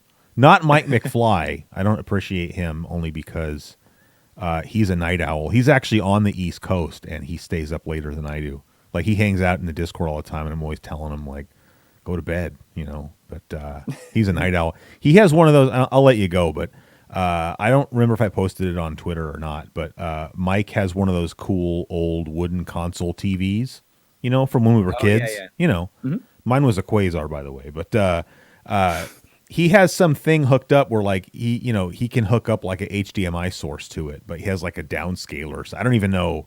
I don't know enough about how that works to even speak intelligently, but like Like a downscaler, like a Extron Emosha. Emosha is maybe. that Oh, his Emosha? is also a Quasar. Nice. Quasar is so. What? My grandparents had one. It was I His think it was a Quasar? Curtis Mathis. Oh, That makes sense. we had Curtis Mathis stores out here too. Yeah. There was like a store like our Curtis Mathis had a like a game rental place in the back of it too. So I Oh rented wow. Mega I Man don't for the know that. first time. Oh, Mike says it's Panasonic's old name, Quasar. I didn't know that.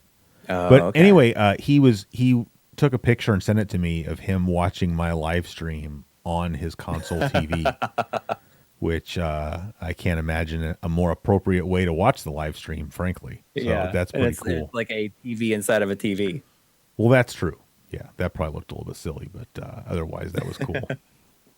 So, all right. Well, anyway, that being said, unless you have anything else you wanted to add, No, there. Thanks to everybody who like yeah. hung in this entire time. If We had some, a pretty consistent, like around did we? 110, 120 people the entire time. That's pretty. I never know how many people are watching because I don't. I'm trying to use as little bandwidth as possible. So like I open up a web browser, and then I go to the stream manager, and then I have it pop out the chat, and then I close the web browser so that I'm not like streaming my own stuff Yeah. back to myself. So I never know how many people are watching, which is funny because then I go upstairs and that's the first thing my wife always wants to know, like, how many people did you have? I'm like, I don't know, like, some. Now you're gonna be like 120. Yeah. So I don't. If anybody in the chat there doesn't know who this guy is, it's Corey from My Life in Gaming. If you don't watch My Life in Gaming, you should watch My Life in Gaming. So Yeah. I should have put. I apologize. I did not put a link to your channel in the description, It's but all right. I will do so before I upload or release the archive there. So All right. Michael's impressed that Workshop people says like- there's 4,000 people watching. That's crazy. I know that's not true. That'd be funny. If That's more people we've ever had. Yeah. But yeah. But Anyway. yeah, thanks for having me. Yeah. Come back. Good, please. good run through Sonic. Yeah, we didn't get the good ending, but like I said, I didn't think we were going to get the ending. No. Michael's Workshop Next says, time. "Did you get the package I mailed you?" I mean, I'm not sure what was. If you tell me what was in the package, I'll tell you if I got it or not. But yeah. Anyway, all right. So thanks everybody for hanging out, and thanks to Corey, and that's about it. So I'm going to go ahead and stop the stream. But Michael's Workshop, I'll keep an eye on the chat if you want to tell me what it is you sent, and I will just type. I'll type in the chat if I got your package. Oh, sorry. He says Tandy item. Then no, I have not gotten it, but I haven't been to the post office in a couple days. So maybe it's there. Now you got me excited though, because I'm a Tandy man. So so yeah. All right. Well, anyway, thanks to everybody, and I will see you guys all again pretty soon. All right. Take care, everybody.